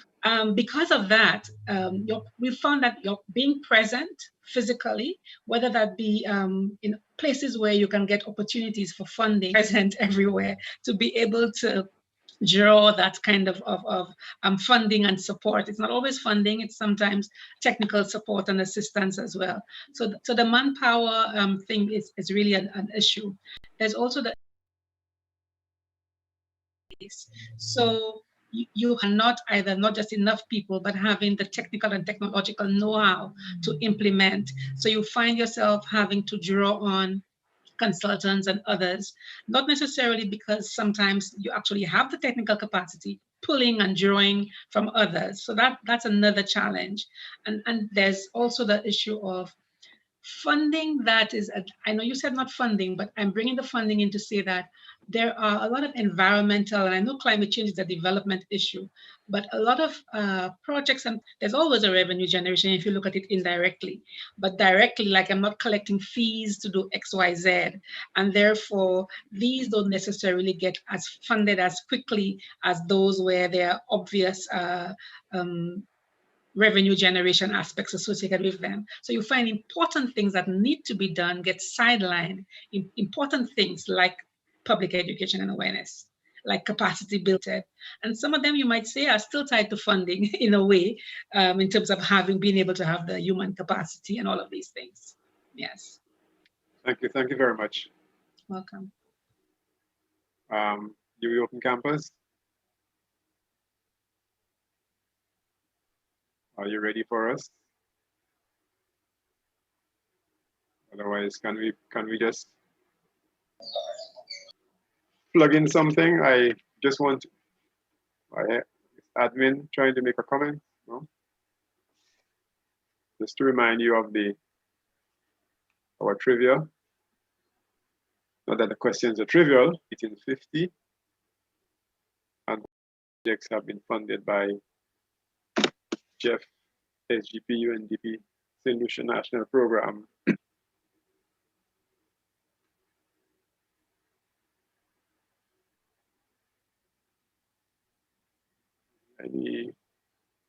Can we plug in some matter? Because I do think the center has joined.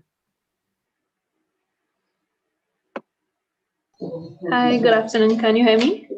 Yes, I can hear you. Makiba Felix here. I'll be joining from this computer. Okay. We're having some technical difficulties in the conference room. All right, Makiba, over to you then. Thank you. Do we have images?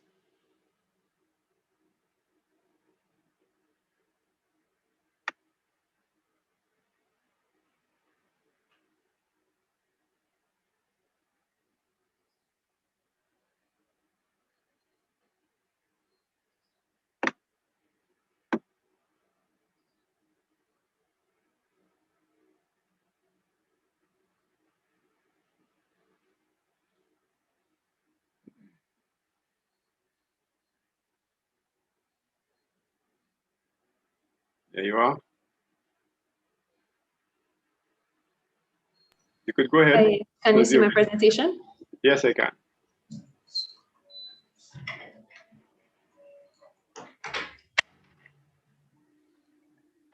Can you see me?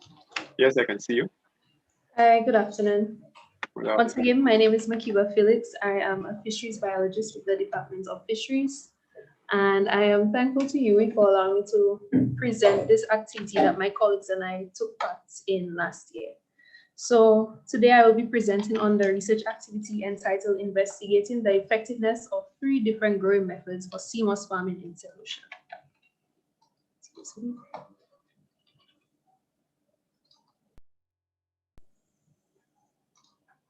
Yes.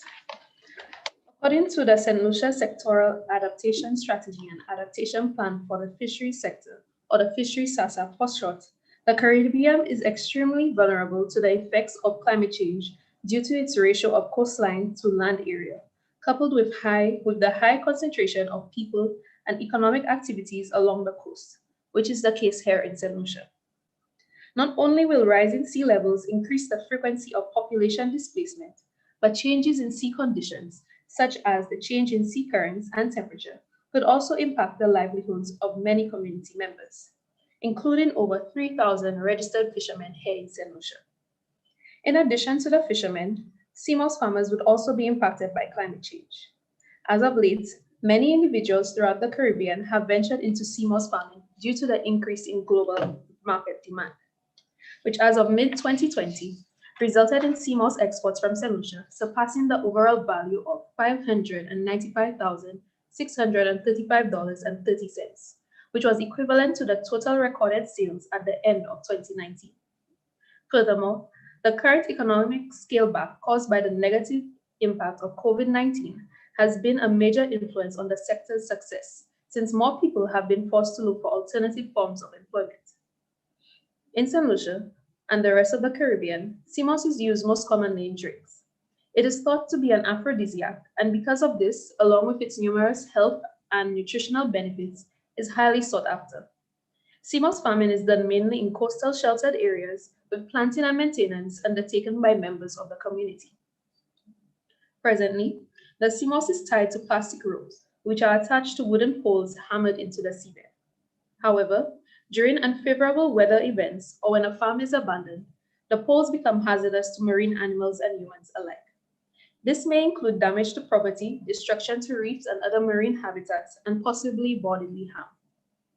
The Bois Madame and Bois Guillet, which are locally grown trees, are exploited for CMOS farming. These trees serve as crucial nesting sites for the white-breasted thrasher, which is of significant biological importance to St. Lucia. The unsustainable harvesting has, however, resulted in widespread habitat loss, and as a result, conservation issues. Furthermore, the loss of plastic lines may not only contribute to an entanglement of marine organisms, but they could be ingested by the animals, resulting in death. Also, the plastic lines may become degraded, further contributing to the presence of microplastics within the food chain, which in turn could impact food security. Another concern is the entanglement of lines in the propellers of boats, which would seriously endanger fisherfolk. These problems have prompted the need for the implementation of more environmentally friendly farming practices. As part of the Department of Fisheries mission, there is a need to promote a sustainable fishery, which highlights better CMOS growing methods to preserve the local coastal and marine life. In keeping with this mission, the department embarked on an activity to test the effectiveness of potential growing methods for CMOS farming in St. Lucia, as well as to examine the possibility of using alternative anchoring devices in the process. This activity was funded by the Climate Change Adaptation in the Eastern Caribbean Fisheries Sector CC4Fish project. The activity lasted 7 weeks from November 2nd to December 22nd, 2020, and focused on the project area of improving the resilience of fisherfolk, coastal communities, and aquaculturists. This is the first of a series of CMOS activities and is expected to be repeated later this year. For this activity, 3 methods were considered. The plastic monoline method, which is a traditional method used for growing CMOS in St. Lucia, and the tubular net or the tube net method, using both the biodegradable tube net and the plastic tube net. A list of possible site locations around St. Lucia were considered. The sites were chosen based on areas where CMOS farming is currently done and other areas that could be viewed as potential farming areas. Upon evaluation, 5 locations were considered: Esperas Moshi, Miku, Savans Bay, Beaufort, and Labrie. But in the end, the Beaufort site was excluded.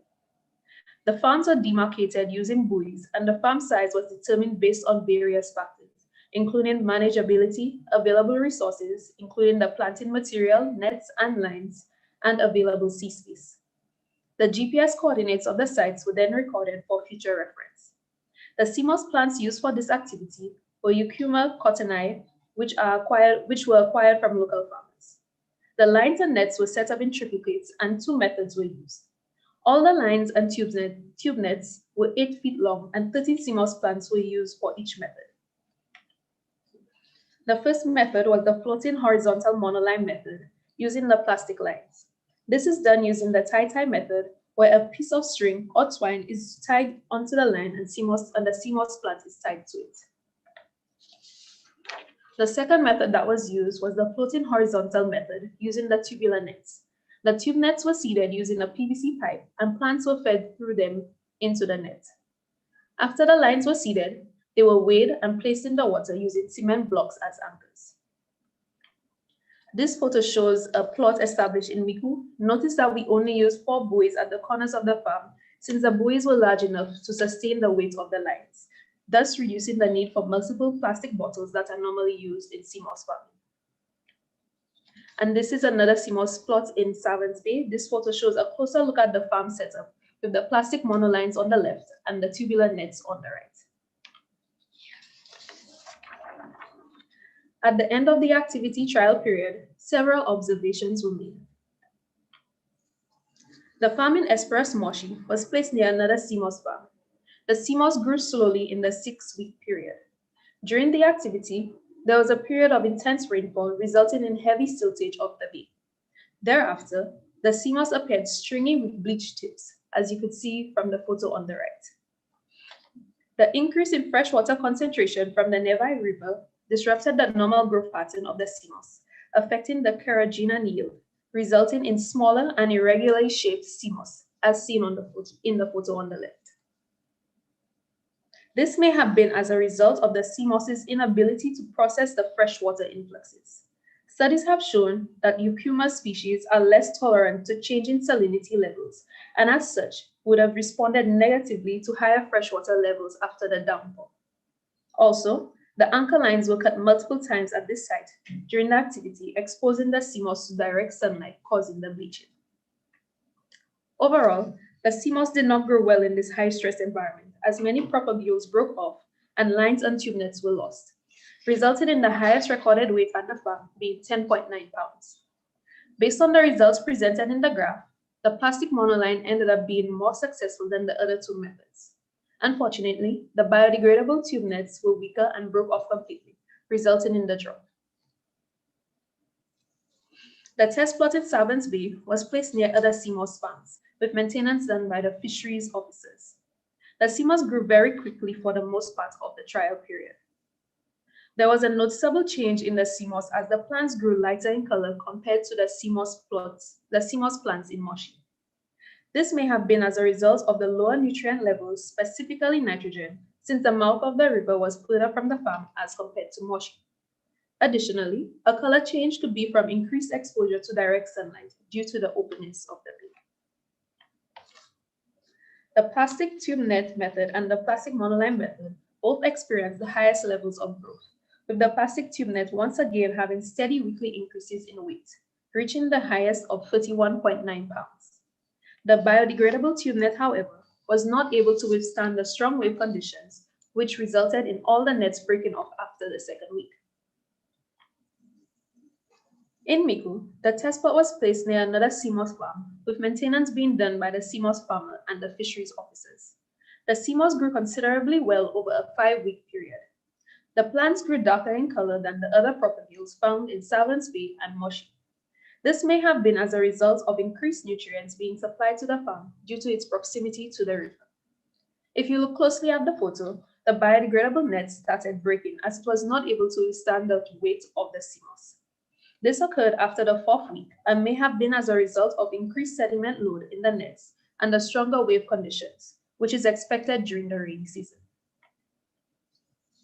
Sea moss growth was also quicker than expected, resulting in an early harvest, that is, before the 7-week period. This is believed to be because of the favorable conditions in the area. However, after the 3rd week, the growth of the sea moss in the tube net may have been reduced.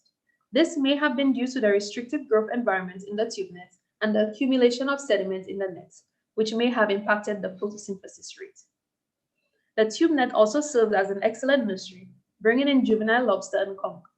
These animals, however, may have fed on the growing tips of the sea moss, stunting sea moss growth. Compared to the traditional method, or the plastic monoline method, the plastic tube net was more successful in this instance, with the maximum weight being 33.8 pounds.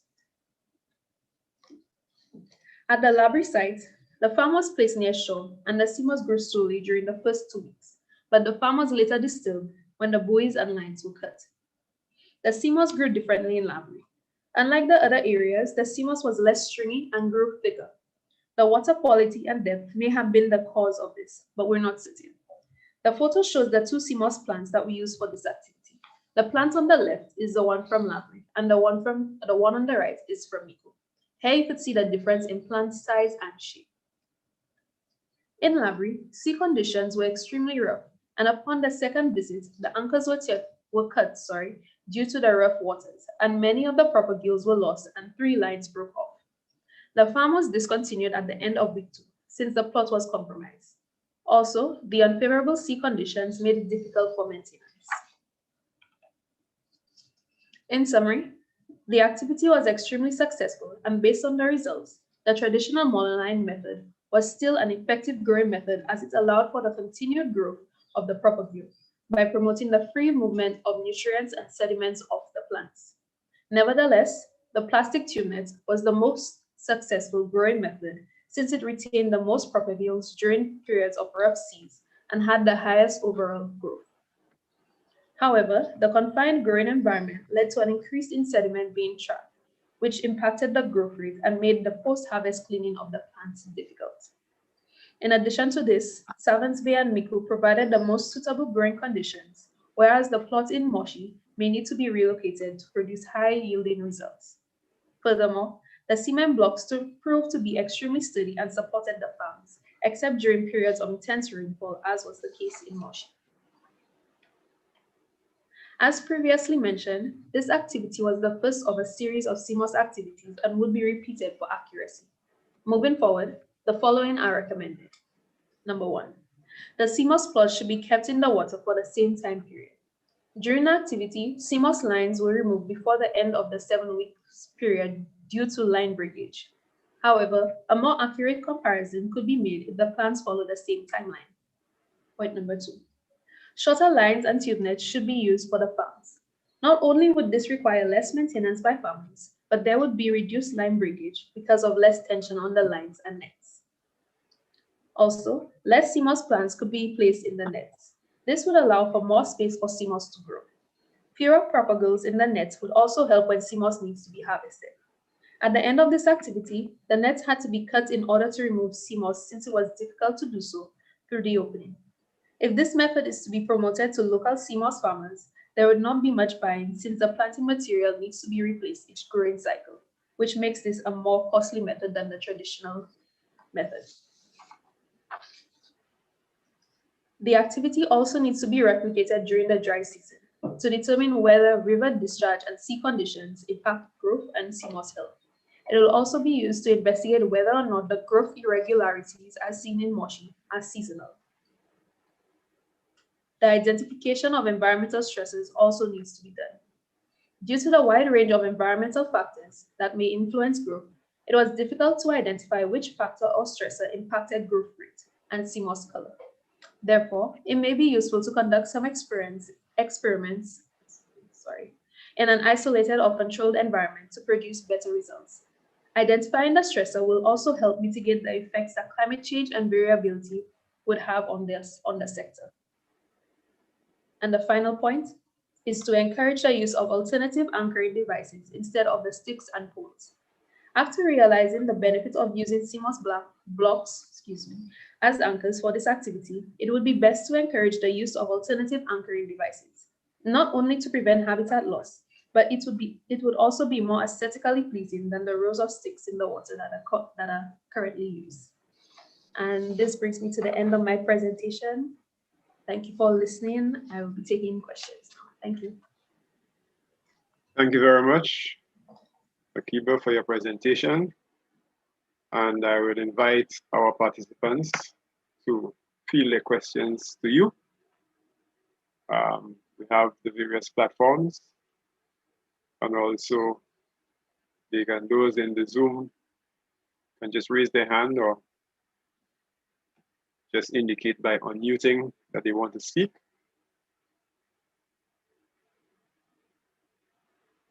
I do have 1 or 2 comments, but I will wait a little while. I just want to remind our participants that we have an evaluation of the conference and presentations that are actually live. The link was sent, and that we want the assessment of the individual presentations as well as the overall conference thus far. You will get an opportunity perhaps to do a more summative evaluation at the end. But we have a team in the back doing the necessary groundwork for that evaluation, led by Mr. St. Catherine. I see Clarence. Yes, but I wanted to ask a quick question. Yes. To Makiba. Good presentation, Makiba. I'm not sure if I missed it. I'm trying to get a sense of how this sector is growing, or subsector, if you like, in St. Lucia in terms of a number of persons. I note that based on the study, it is clearly growing in particular areas geographically, but in terms of numbers, how many households and individuals are involved in this activity? Has it grown over the period of time? any defined period of time. Just in case, you guys have looked at that, especially when we talk about the whole notion of economic diversification. Information of that nature is critical to especially for policy impact. How do you, where do you put resources to continue expanding a particular sector with good possibility? So that is my interest. If there was any scope in the study that looked at that aspect, you can speak to it. Thank you very much, Dr. Henry. Makiba, can you respond? Yes, thank you for the question. For this activity, no, we did not investigate that aspect. However, right now we have on average over 100 CMOS farmers in St. Lucia, and we expect this number to rise due to job loss because of COVID-19. We do not have an accurate figure right now, but we are in the process of registering CMOS farmers to get that number. Thank you. Thank you. And just a reminder that the presentations actually will be available on the UWI Open as the URL uwi.uwi.edu/St. Lucia. So you can go there to access the presentations. Any other questions? Makiba, just a question on observation from me. The tendency that's for us to see production mainly on the west coast of St. Lucia, on the east coast of St. Lucia. Is there any reason why? Thank you. I believe right now it's just because more farms are located on the East Coast, because we know that Kwale and Savans Bay are traditionally known for CMOS farming, and these are the areas that are becoming more and more populated by CMOS farmers. A layperson would have thought that the west coast is a bit calmer than the east coast, and perhaps would have attracted a few more farms there. Never thought of that.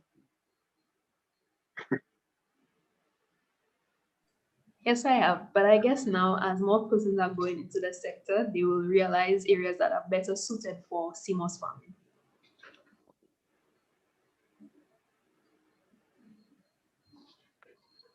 Any other questions for Makiba? Checking on our platforms to see if we have anybody who has asked a question.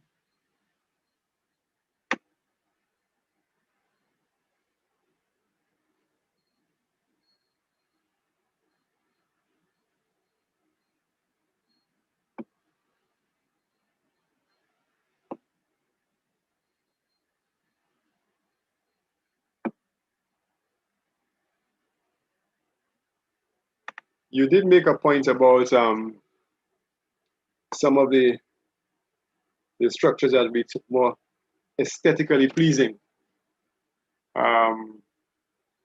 Is that a factor in terms of, a side benefit of CMOS in terms of production as people come in to view CMOS farms? Would that make any impact if you make it more aesthetically pleasing? Or there's no potential benefit in having a tour of a CMOS farm?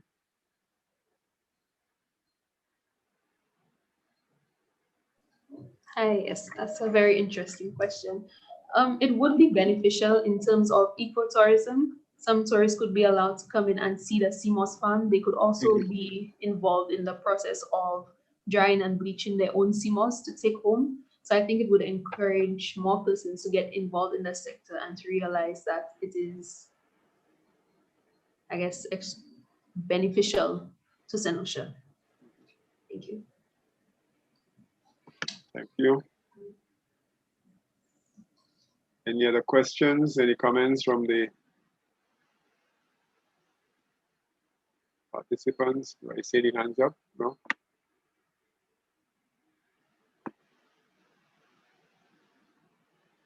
So the study continues? Can you repeat, please? No, I'm saying that the study will be continuing, Yes, as you indicated. Yes, Yeah. we plan on doing another one during the dry season and to repeat this activity again in November. Someone has just asked a question. It's from Ronaldo de Gaza. Does the thicker CMOS in library imply a better quality? That's a very interesting question. I'm not able to answer that right now. I will take note and do some investigation. Thank you. Okay.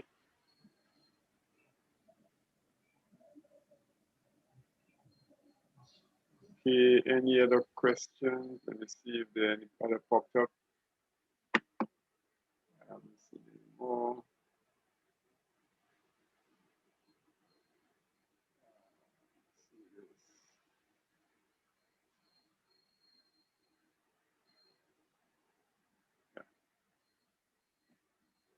Okay, I think that's it from the question platform for now. Let me thank you once again, and hope you stay with us in case any question pops up before the end of the day, that you can give us your informed responses. And at this point in time, I would like to invite our next presenter.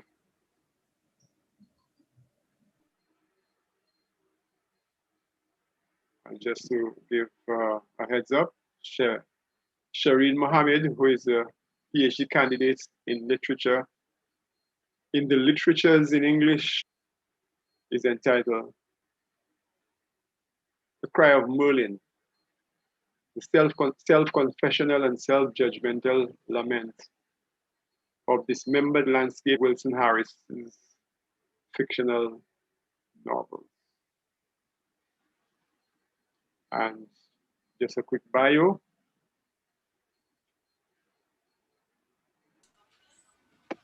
In English, a thesis aims to demonstrate Wilson Harris' shamanistic quantum imagination results in the creation of a revisionary and cross-cultural poetics. Sorry, Shireen. His, not her. So, Shireen, over to you. Sorry. Kept on saying her, but Shireen is his. Shireen is the man. Okay, thanks very much. Thanks very much. That's okay, thank you very much. Right, so let me begin with let me share the screen first. Okay.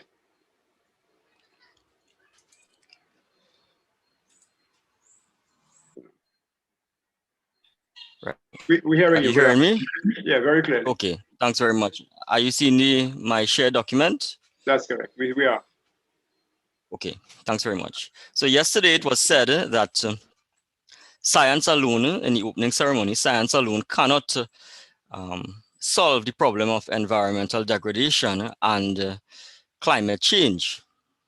It is hoped that the philosophy and the creative works of the literary artists and other creative artists in the Anglophone Caribbean and the wider Caribbean would be able to fill that gap.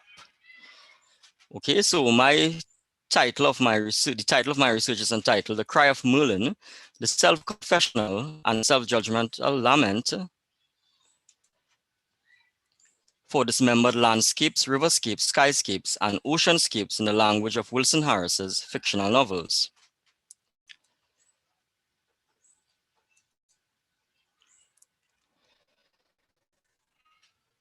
Now, for those of you who are not familiar with Wilson Harris,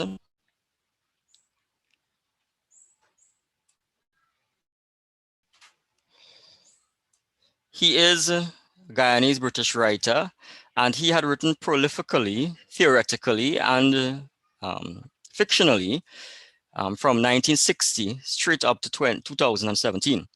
And he had always felt that the destruction of the natural environment and its connection to global climatic changes need to be analyzed not only with the lens of scientific research, but also through variable conceptions in the arts. His writings have made important and critical contributions to both the local and universal issues of environmental degradation and climate change. And he does that through a very important theoretical construct known as the cry of Merlin or Merlin's cry, which is present in his theoretical and fictional works. He engages with this construct in his essay Merlin and Parsifal, Adversarial Twins.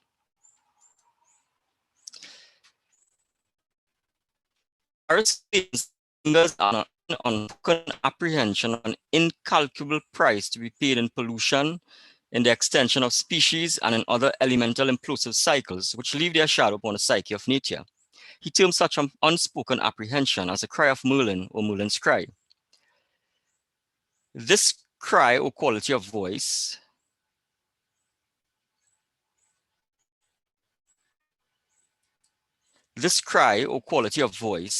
stimulates humanity's self-confessional and self-judgmental awareness of a dismembered natural environment.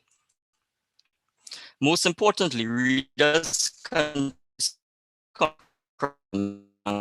fiction. It is Harris's claim that literary artists should be imbued with a sensation of profound necessity in the life of the imagination to visualize links between technology and living landscapes.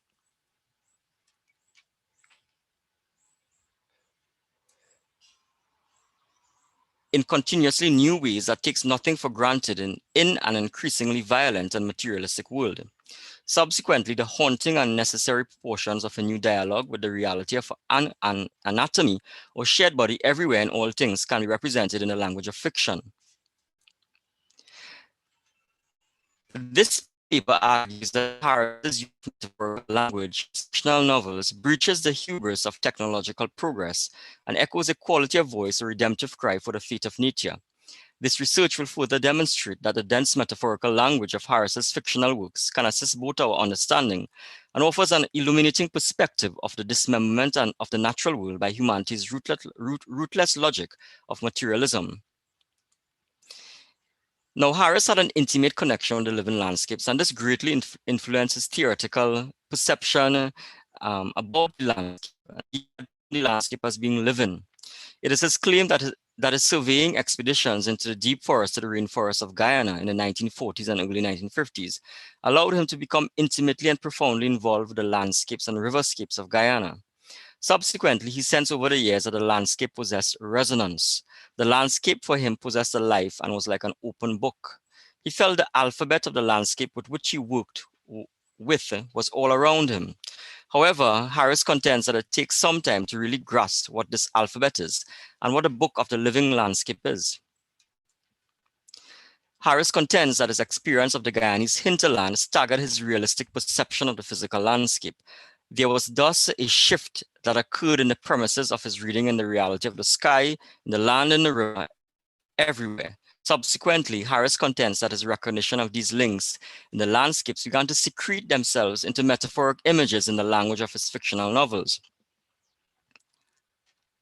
Now, this intimate connection was also experienced with the landscapes, with the living landscapes, were also experienced by Derek Walcott. However, Walcott never engaged in theoretical discussion. He did, however, it was actually published way after Walcott left us. So it's noteworthy to mention that Walcott also wrote about his perception of the physical landscape. Like Harris, Walcott also experienced a shift in reading the reality in the sky, in the land, in the river, in the ocean, and everywhere. Walcott's vision of the living landscapes can be found in his essay, Isla Incognita, an essay that was written in 1972, but only published in 2005. And this is what Walcott said in that essay. It has taken me over 30 years and my race hundreds to feel the fibers spread from the splayed toes and grip this earth, the arms that knot into bowls and put out leaves. When that begins, this is the beginning of season, cycle time. The noise my leaves make is my language. In it is tunneled the roar of seas of a lost ocean. It is a fresh sound. Now, Harris actually engages with Walcott's shamanistic view of the living landscapes. And he actually said in two essays, in the Amerindian Legacy and an essay entitled Artifice and Root, that Walcott was actually wrestling with this sort of issue. However, unfortunately, it was published way into 2005. Right. Now, the theoretical framework that this paper engages with first deals with the cry of Merlin. Where does Harris get this concept from? He actually illustrates from the Arthurian legend, Merlin. So Harris says that Merlin, the great magician of the Arthurian Round Table, was trapped in a tree or cave. He symbolizes in tradition a network of association involving forests and caves, which became his prison house.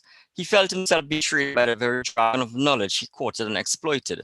Parsifal, his adversarial twin, who benefited enormously at times from his wisdom, remained apparently superior to nature in advancing technologies. Parsifal, nevertheless, was also a prisoner, the prisoner of inflexible sovereignty, sovereign institution, sovereign ego, in which he more or less successfully manipulated. Both Merlin and Parsifal are prisoners, I would venture to say, but Parsifal has long arrogated onto himself the banner of justified conquest in the realism of war, trade, money, and privilege. The language of Parsifalian ideology now one would think, part and parcel of the formerly colonized globe. Everyone writes and thinks in virtually the same fashion or mode, but fashion is still subject to unease, an eruptive element arising from the subconscious and unconscious in a trapped or imprisoned magic of Merlin. That eruptive element for Harris is the cry of Merlin. It is left therefore to Merlin, however apparently incomprehensible his cry, to imply a creative breach in the seemingly invincible core bias of communication, which Parsifal has framed and enshrined.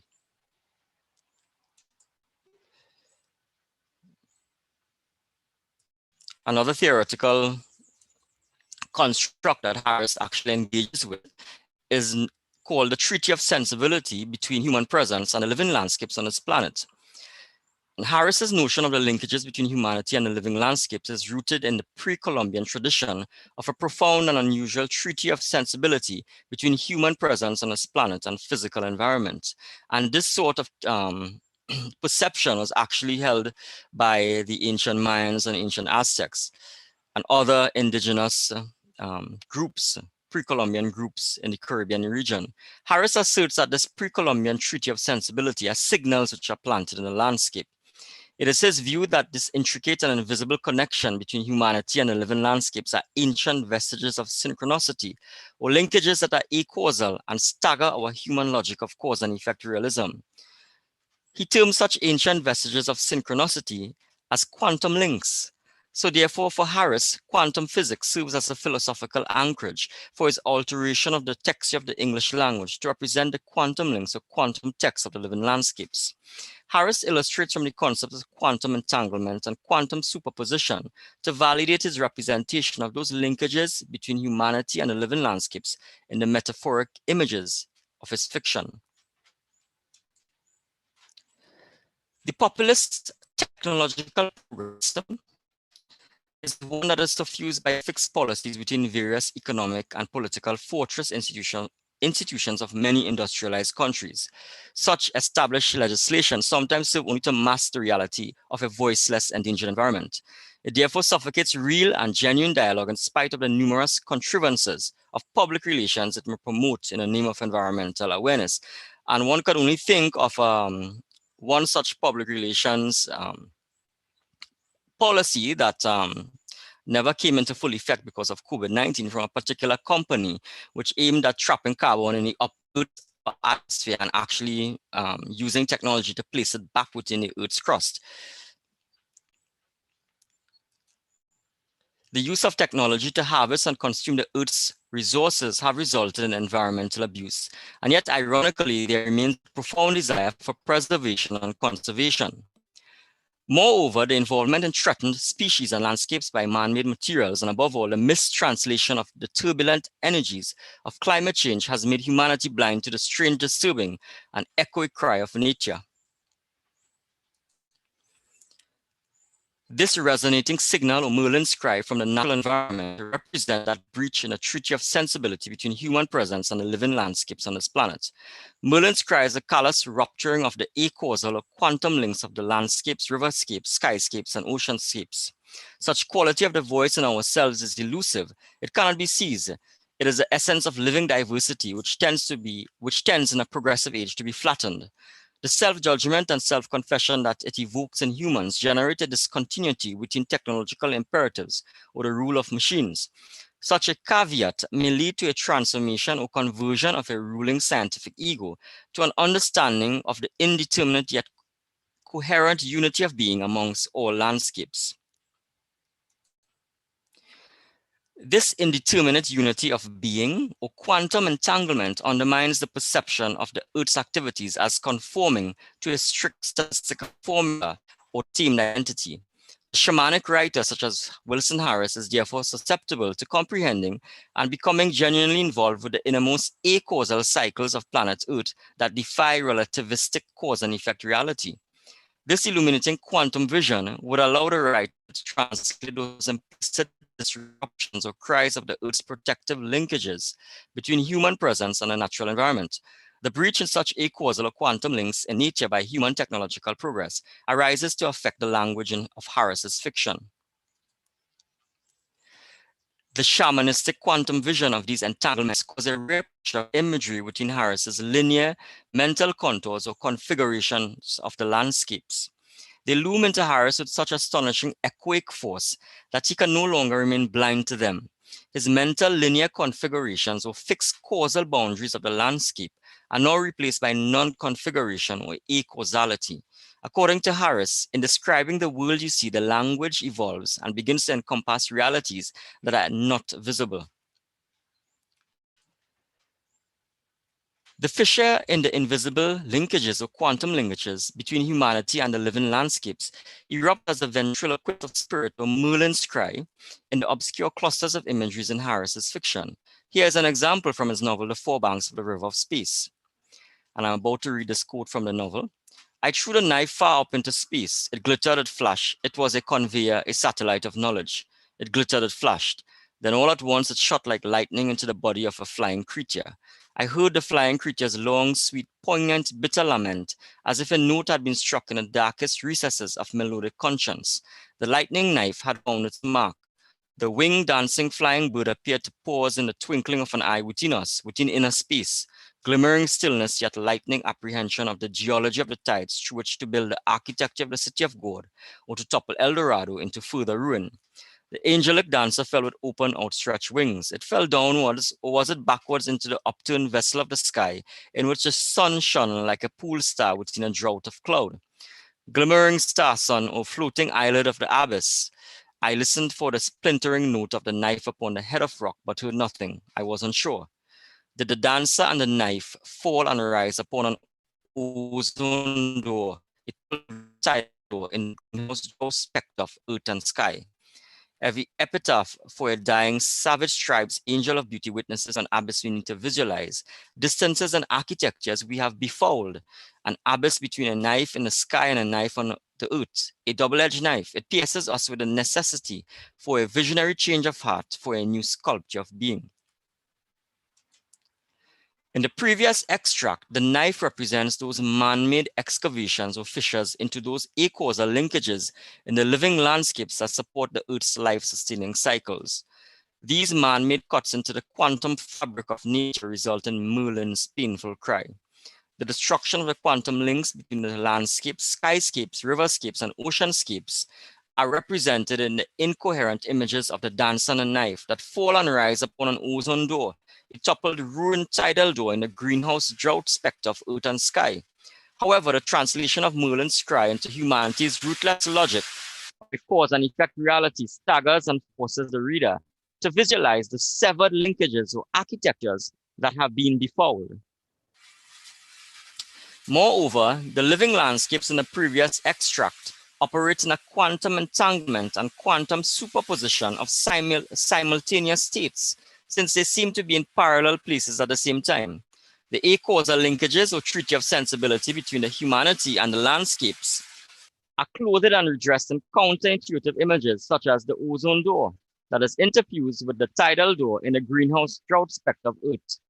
This is the obscure textual reality of the living landscapes that only the shamanic writer, such as Harris, could hear and see. Harris contends that through the art of language, such acausal connections or interweaving implicitly raises a reality that cannot be glossed by appeals to poetic ornament or picturesque metaphor. The hinge of the expression implies an architecture of the imagination fueled by a new conceptual language in which the sense organs of creature in creation elicit a quality of voice and expression, unlike conventional one-track progressive realism. Such quantum links between the living landscapes are therefore achieved in language or word. The translation of those untranslatable sounds, feelings, thoughts, utterances, and rhythms from the living landscapes into the English language represents Harris's spatial logic or convertible property of the imagination. The representation of an acausal reality within human language therefore becomes a psychophysical medium of communication. The quantum vision of those acausal linkages in the living landscapes is also present in Harris's novel, The Infinite Rehearsal. In this novel, there is an eruption of Merlin's cry as human technological progress breaches the delicate quantum links of the living landscapes in the following clusters of imageries. And I'm about to read from this novel. I asked ghosts who flew in the shadow of a wave and a hill, but his lips were sealed through a strange cry, trembled in the recesses of the coming skull, but remained short of utterance. I raised my hat to Faust as a flock of my terrors skimmed the wave and settled on the ground in the belly of the sacred wood. The wood was in a state of alarm. And indeed, I sensed a change in the disposition of the tenant in my shadow. Ghost was alarmed and uneasy at the intrusion of brute climates, brute absolutes, in the communication of ideas under the sea and over the sea that Faust had converted into a machine, fish of steel, fish of lead, fish of iron, birds of steel, birds of lead, birds of iron. The mechanics of the circus of power on sea, on land, made Ghost tremble on his flying trapeze in the belly of the sacred wood. The mechanics of domination in the name of brute prosperity or in the name of brute necessity. The flying creature's long, sweet, poignant lament, bitter lament, or Merlin's cry that is struck in the darkest recesses of melodic conscience, or from the four banks of the river of space, appears in this novel as a strange cry. The pollution of the living landscapes is represented in images such as fish of steel, fish of lead, fish of iron, birds of lead, birds of iron. The umbilical cord or quantum link of the landscapes have been severed, and subsequently the earth signals a warning of brute climates. It is this breach of the asymmetrical network of associations in the living landscapes that resonates with Johann Rockström's notion of planetary boundaries framework. According to Rockström, transgressing one or more planetary boundaries may be deleterious or even catastrophic due to the risk of crossing thresholds that will trigger nonlinear, abrupt environmental change between continental scale to planetary scale systems. For instance, the deforestation in the Amazon may actually reduce water resource availability in Asia. Rockström's theory of planetary boundaries is mentioned because it achieves an explicit correspondence with Harris's shamanistic Treaty of Sensibility perspective. Harris, in fact, theorized that humanity's fissuring of the Earth's natural cycles would result in catastrophic consequences. As Harris puts it, nature is not passive, nature erupts in orchestras of nemesis. It is significant to note that both Harris and Rockström and their involuntary association share a certain kinship for humanity's self-responsibility for dismembered landscapes. Harris's perspective that humanity should achieve a narrow scale of self-preservation and maintain this within a diverse species that they manipulate or exploit shares a similarity with Rockström's call for humanity to ensure that there is mutual alliance between technological progress and the living landscapes. This treaty of sensibility is highlighted in Rockström's words. Humanity thus needs to become an active steward of all planetary boundaries in order to avoid risk of disastrous long-term social and environmental disruption. Perhaps a fusion of environmental science, the shamanistic visualization of the living landscapes can bring about a genuine creative conscience and redemptive change of heart and mind towards the interconnectedness of all species, beings, and things. Thank you very much. That's the end of my presentation.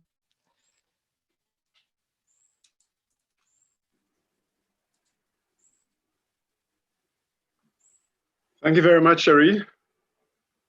Very interesting presentation.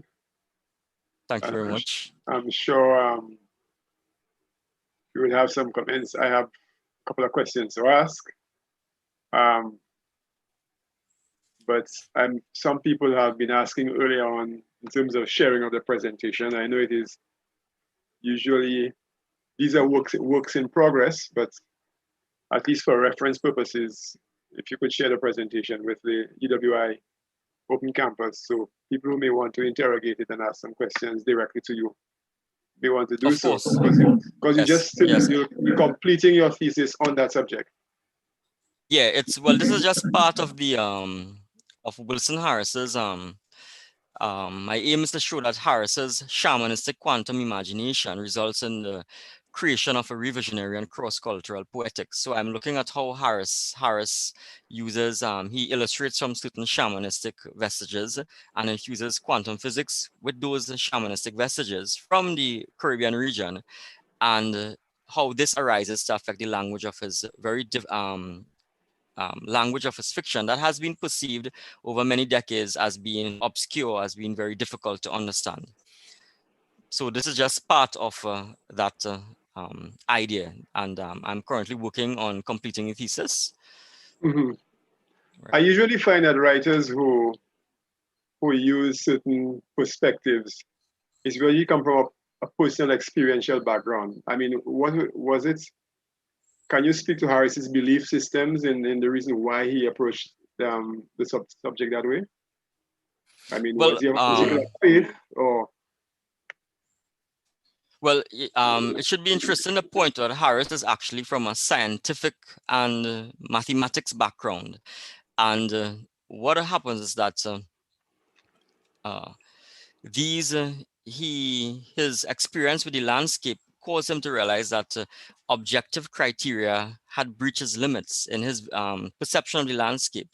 And because he was actually steeped in that strict purist logic of using objective criteria to explain the environment.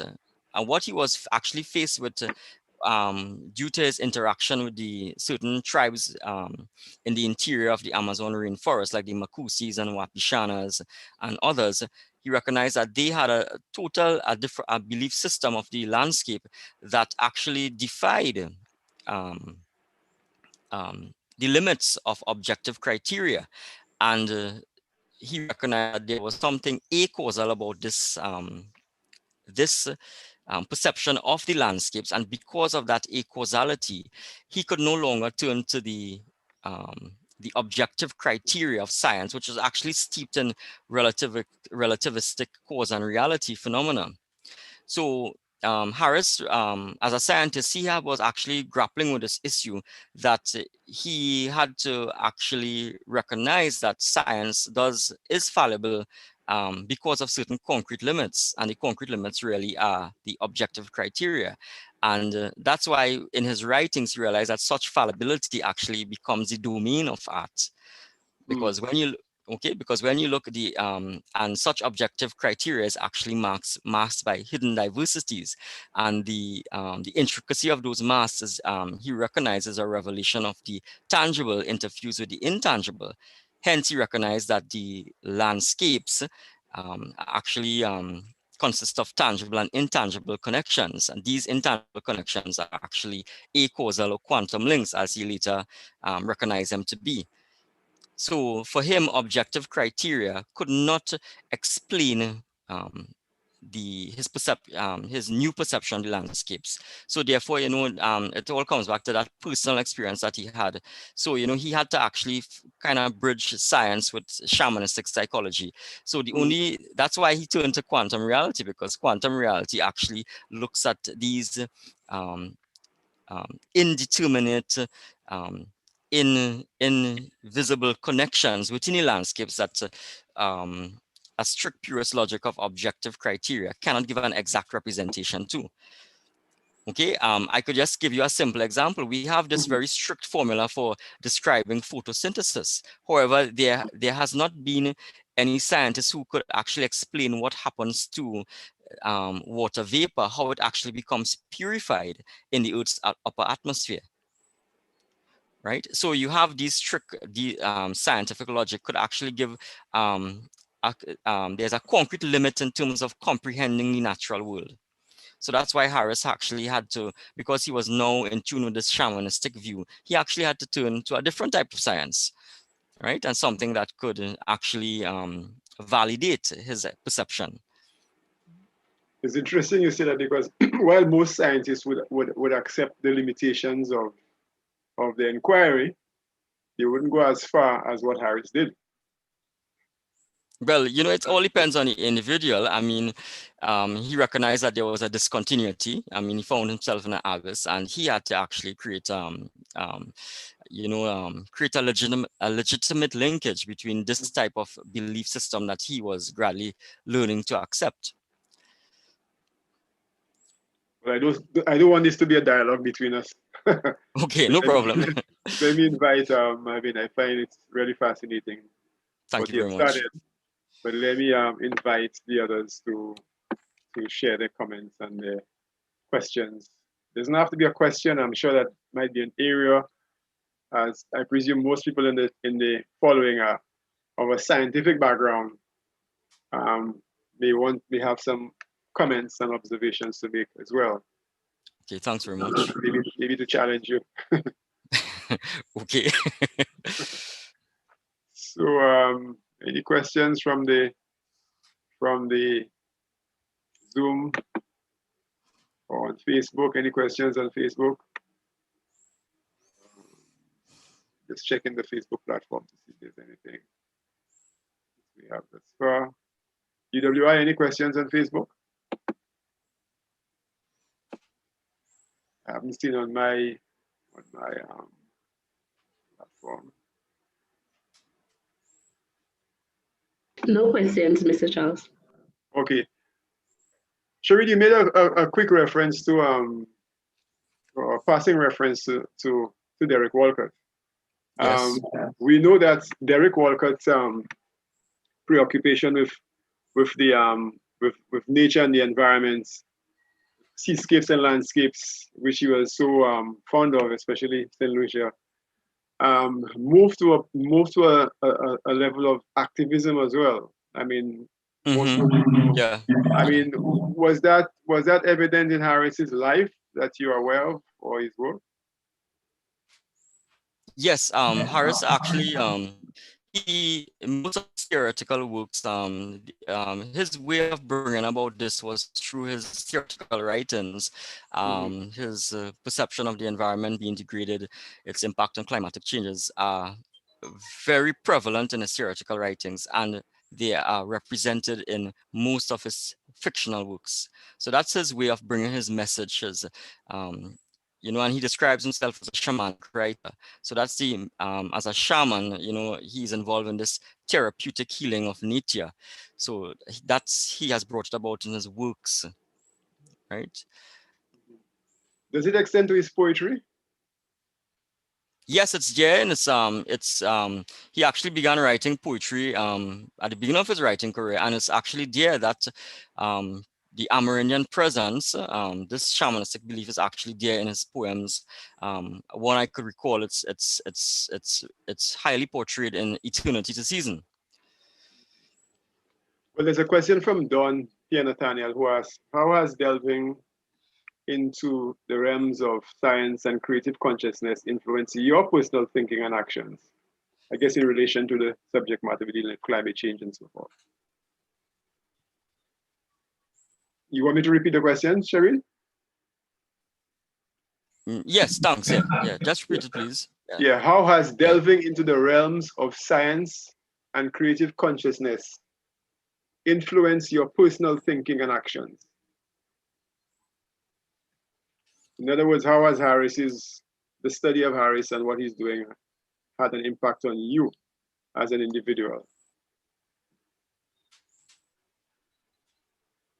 All right. Well, I mean, Harris is actually the message that he's saying is that we need to fuse. We can't discredit science altogether, but you need to fuse it with this shamanistic belief, and only then you could actually begin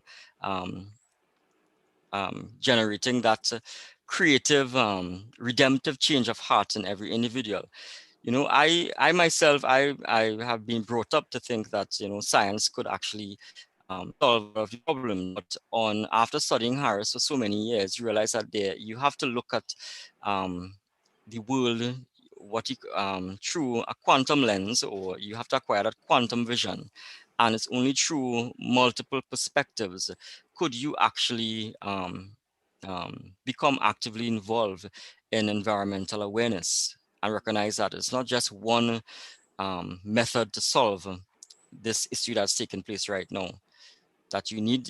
So basically, what I've learned is that to find myself looking at the world and this issue with a quantum vision. Okay, thanks. And I mean, there are lots of our current artists who are very strong activists on the environment as well, on the other hand. I believe you saw the video produced by Kendall Hippolyte and a number of these artists. And I think the project which was mentioned by Dr. Fletcher last night on climate justice is working a lot with artists and creative people as well. Okay. Right. I'd like to also mention that something besides there are a lot of one creative artist in the Caribbean who has actually represented the issue of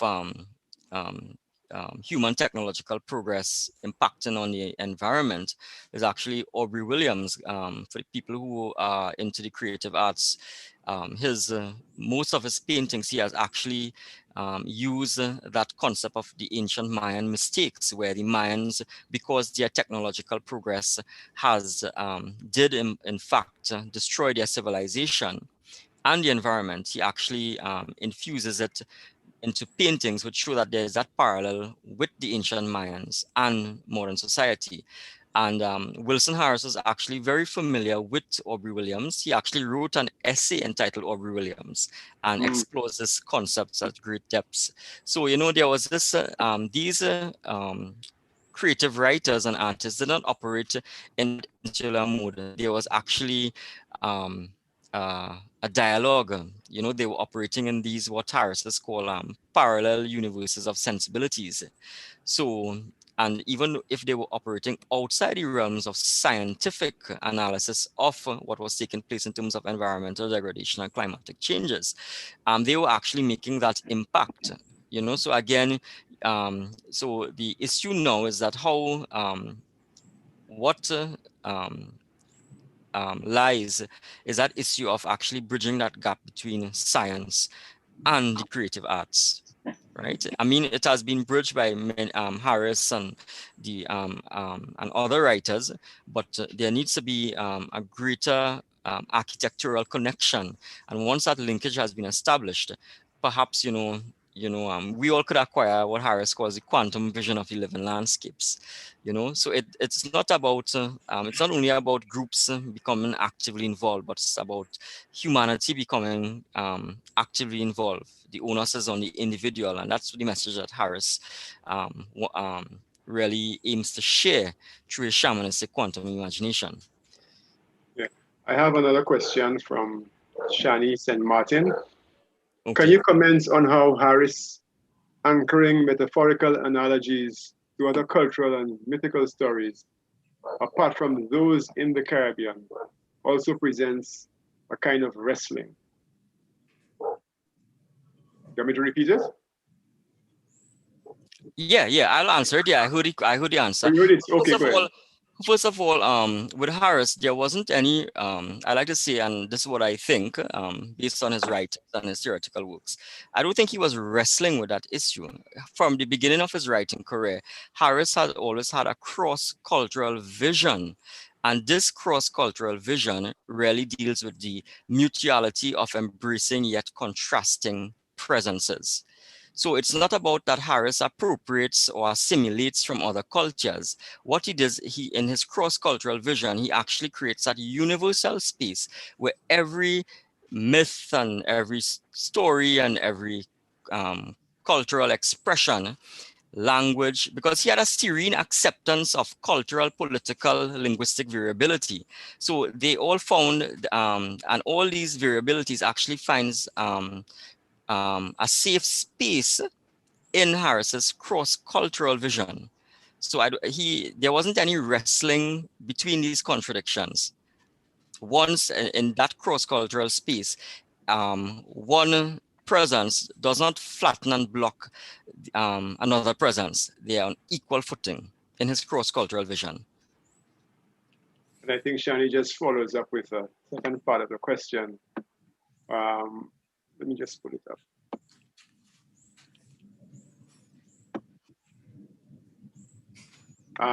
He said, what are the implications of that addressing or bridging? I think you spoke about it. Bridging a kind of identity in addressing climate issues.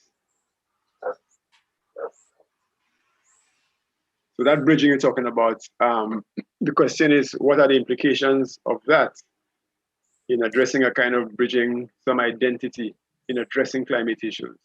Like speaking on a person or something like that. Okay, right. So from an individual perspective, Harris brings something that he wants this redemptive cry of Merlin to really create that visionary change of heart and mind in each individual. So what might seem difficult at first sight in terms of our environmental activism, let's say the individual is not prepared to join a group or or be involved in this kind of physical activism, that might what seemed as difficult, you might be saying as, okay, I don't want to become involved in this kind of thing. I want to do it on my own kind of way. I want to spread this message. So it might seem difficult at first sight, but it requires a capacity, by bridging the gap of science and shamanistic psychology. It requires a capacity. Once you understand that, you create that linkage and you understand Harris's quantum vision of living landscapes, it generates a capacity to illuminate those really eclipsed and buried issues of environmental degradation and climate change, which really tend to be eclipsed by a lot of these policies, by economic and political institutions. You have it. And so it requires that capacity to illuminate these stultified, these claustrophobic issues that are taking place. And basically, that's once you have that perception, it's up to the individual to develop that capacity to really excavate these things that are hidden from the public by spreading the good word of Harris's message. Great. Thanks very much, Shereen. Okay. Any other further questions? I don't see any more. In a pretty long one morning, I think just one new message just popped up. It might be a question. So, okay, there are no further questions. I was told from admin. So let me just thank you again for the presentation, and hopefully that at some point in time we'll get the opportunity to be exposed to the completed works. Yes, of course. Yes. Pretty soon, in a few months. Okay, great. Okay. And keep on doing the good work. All right. Okay. Thanks very much. Yeah. Let me thank all the 6 presenters this morning for their contributions thus far to the conference. We started off this morning with Cedric Van Mierbeek, who did a presentation on historical trends in climate-related hazards in St. Lucia. This was followed by Clarence Henry, who spoke on the issue of climate change and economic development implications for states, the case of St. Lucia. The third presentation this morning was on climate change and new tropical pollinators, the state of knowledge, policies and programs in Caribbean small island states. That was done by Lena Dempelwolf.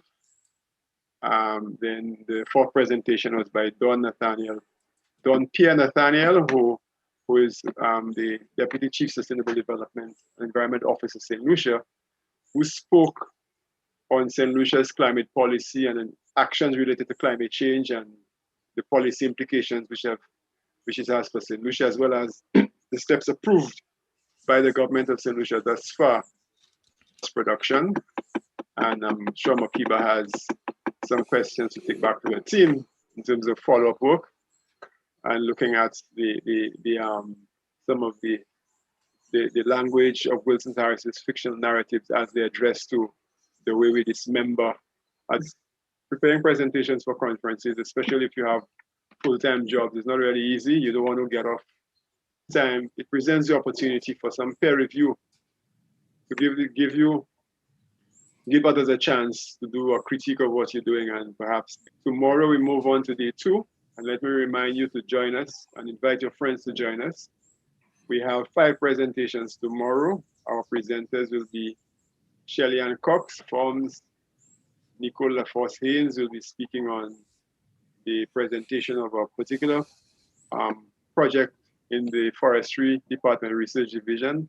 The LASA, Berthia Thomas, Community-Based Participatory Approach to Vulnerability Analysis with Adaptation Planning for Pelagic Sargassum, and we'll wrap up with a presentation by Crispin Duvey entitled The Eastern Caribbean Solar Challenge.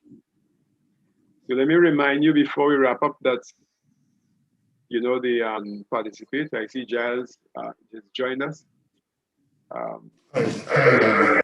To say something, Giles, before we wrap up? Please. Go ahead. Apologies to a lot of the presenters. I couldn't be in 2 places at one time. We just ended another regional series of presentations on apiculture that was really, really good as well.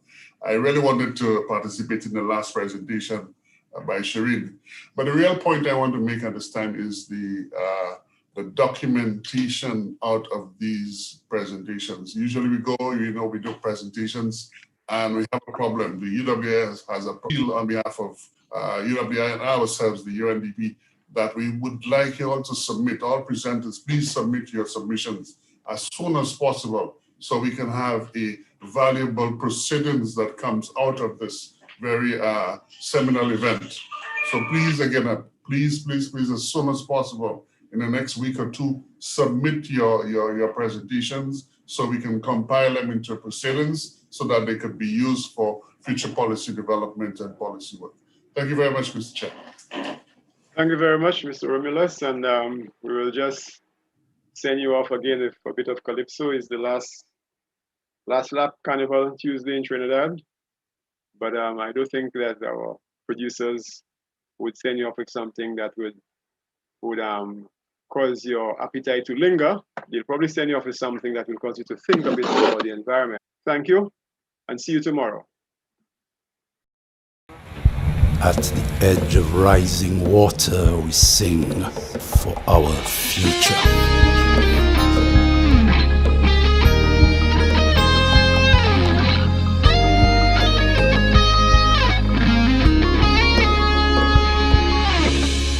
Look out to where the sea meets the shore. I can tell you the sea is hungry, eating up our beaches more and more, swallowing our beloved country.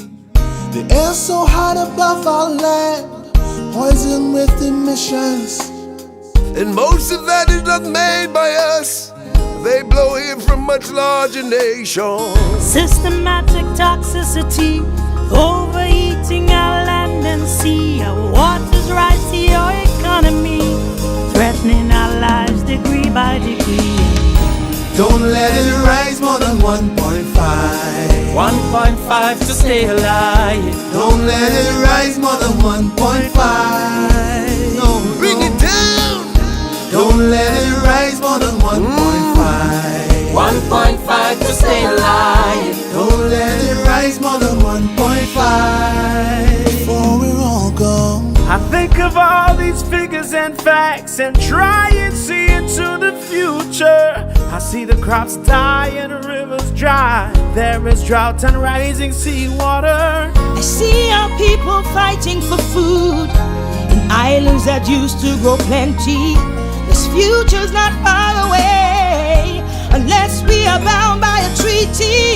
Even though we can sympathize with struggling countries and their enterprise to lift their people up from mud to the skies, will you be with us when our waters rise? Don't let it rise more than 1.5. 1.5 to stay alive. Don't let it rise more than 1.5. Bring it down, bring it down, bring it down. I think about the suffering of the poor, the ones who are the most defenseless, the high and mighty ravaging the earth. They repay the price of progress. Economy is hot from burning oil. The rich on an eco rampage, destroying the lives of the poor. They refuse to pay loss and damage. The signs are here, we can't ignore. The wave of climate change have reached out. Your half measures are killing the poor. It's climate justice we're fighting for. Don't let it rise more than 1.5. 1.5 to stay alive. Don't let it rise more than 1.5. Bring it down, bring it down, bring it down, whoa. Don't let it rise more than 1.5. 1.5 to stay alive. Don't let it rise more than 1.5. Don't let it rise more than 1.5. 1.5 to stay alive. Bring it down, bring it down. Don't let it rise more than 1.5. No. Pa kite la te avini pli chokisa.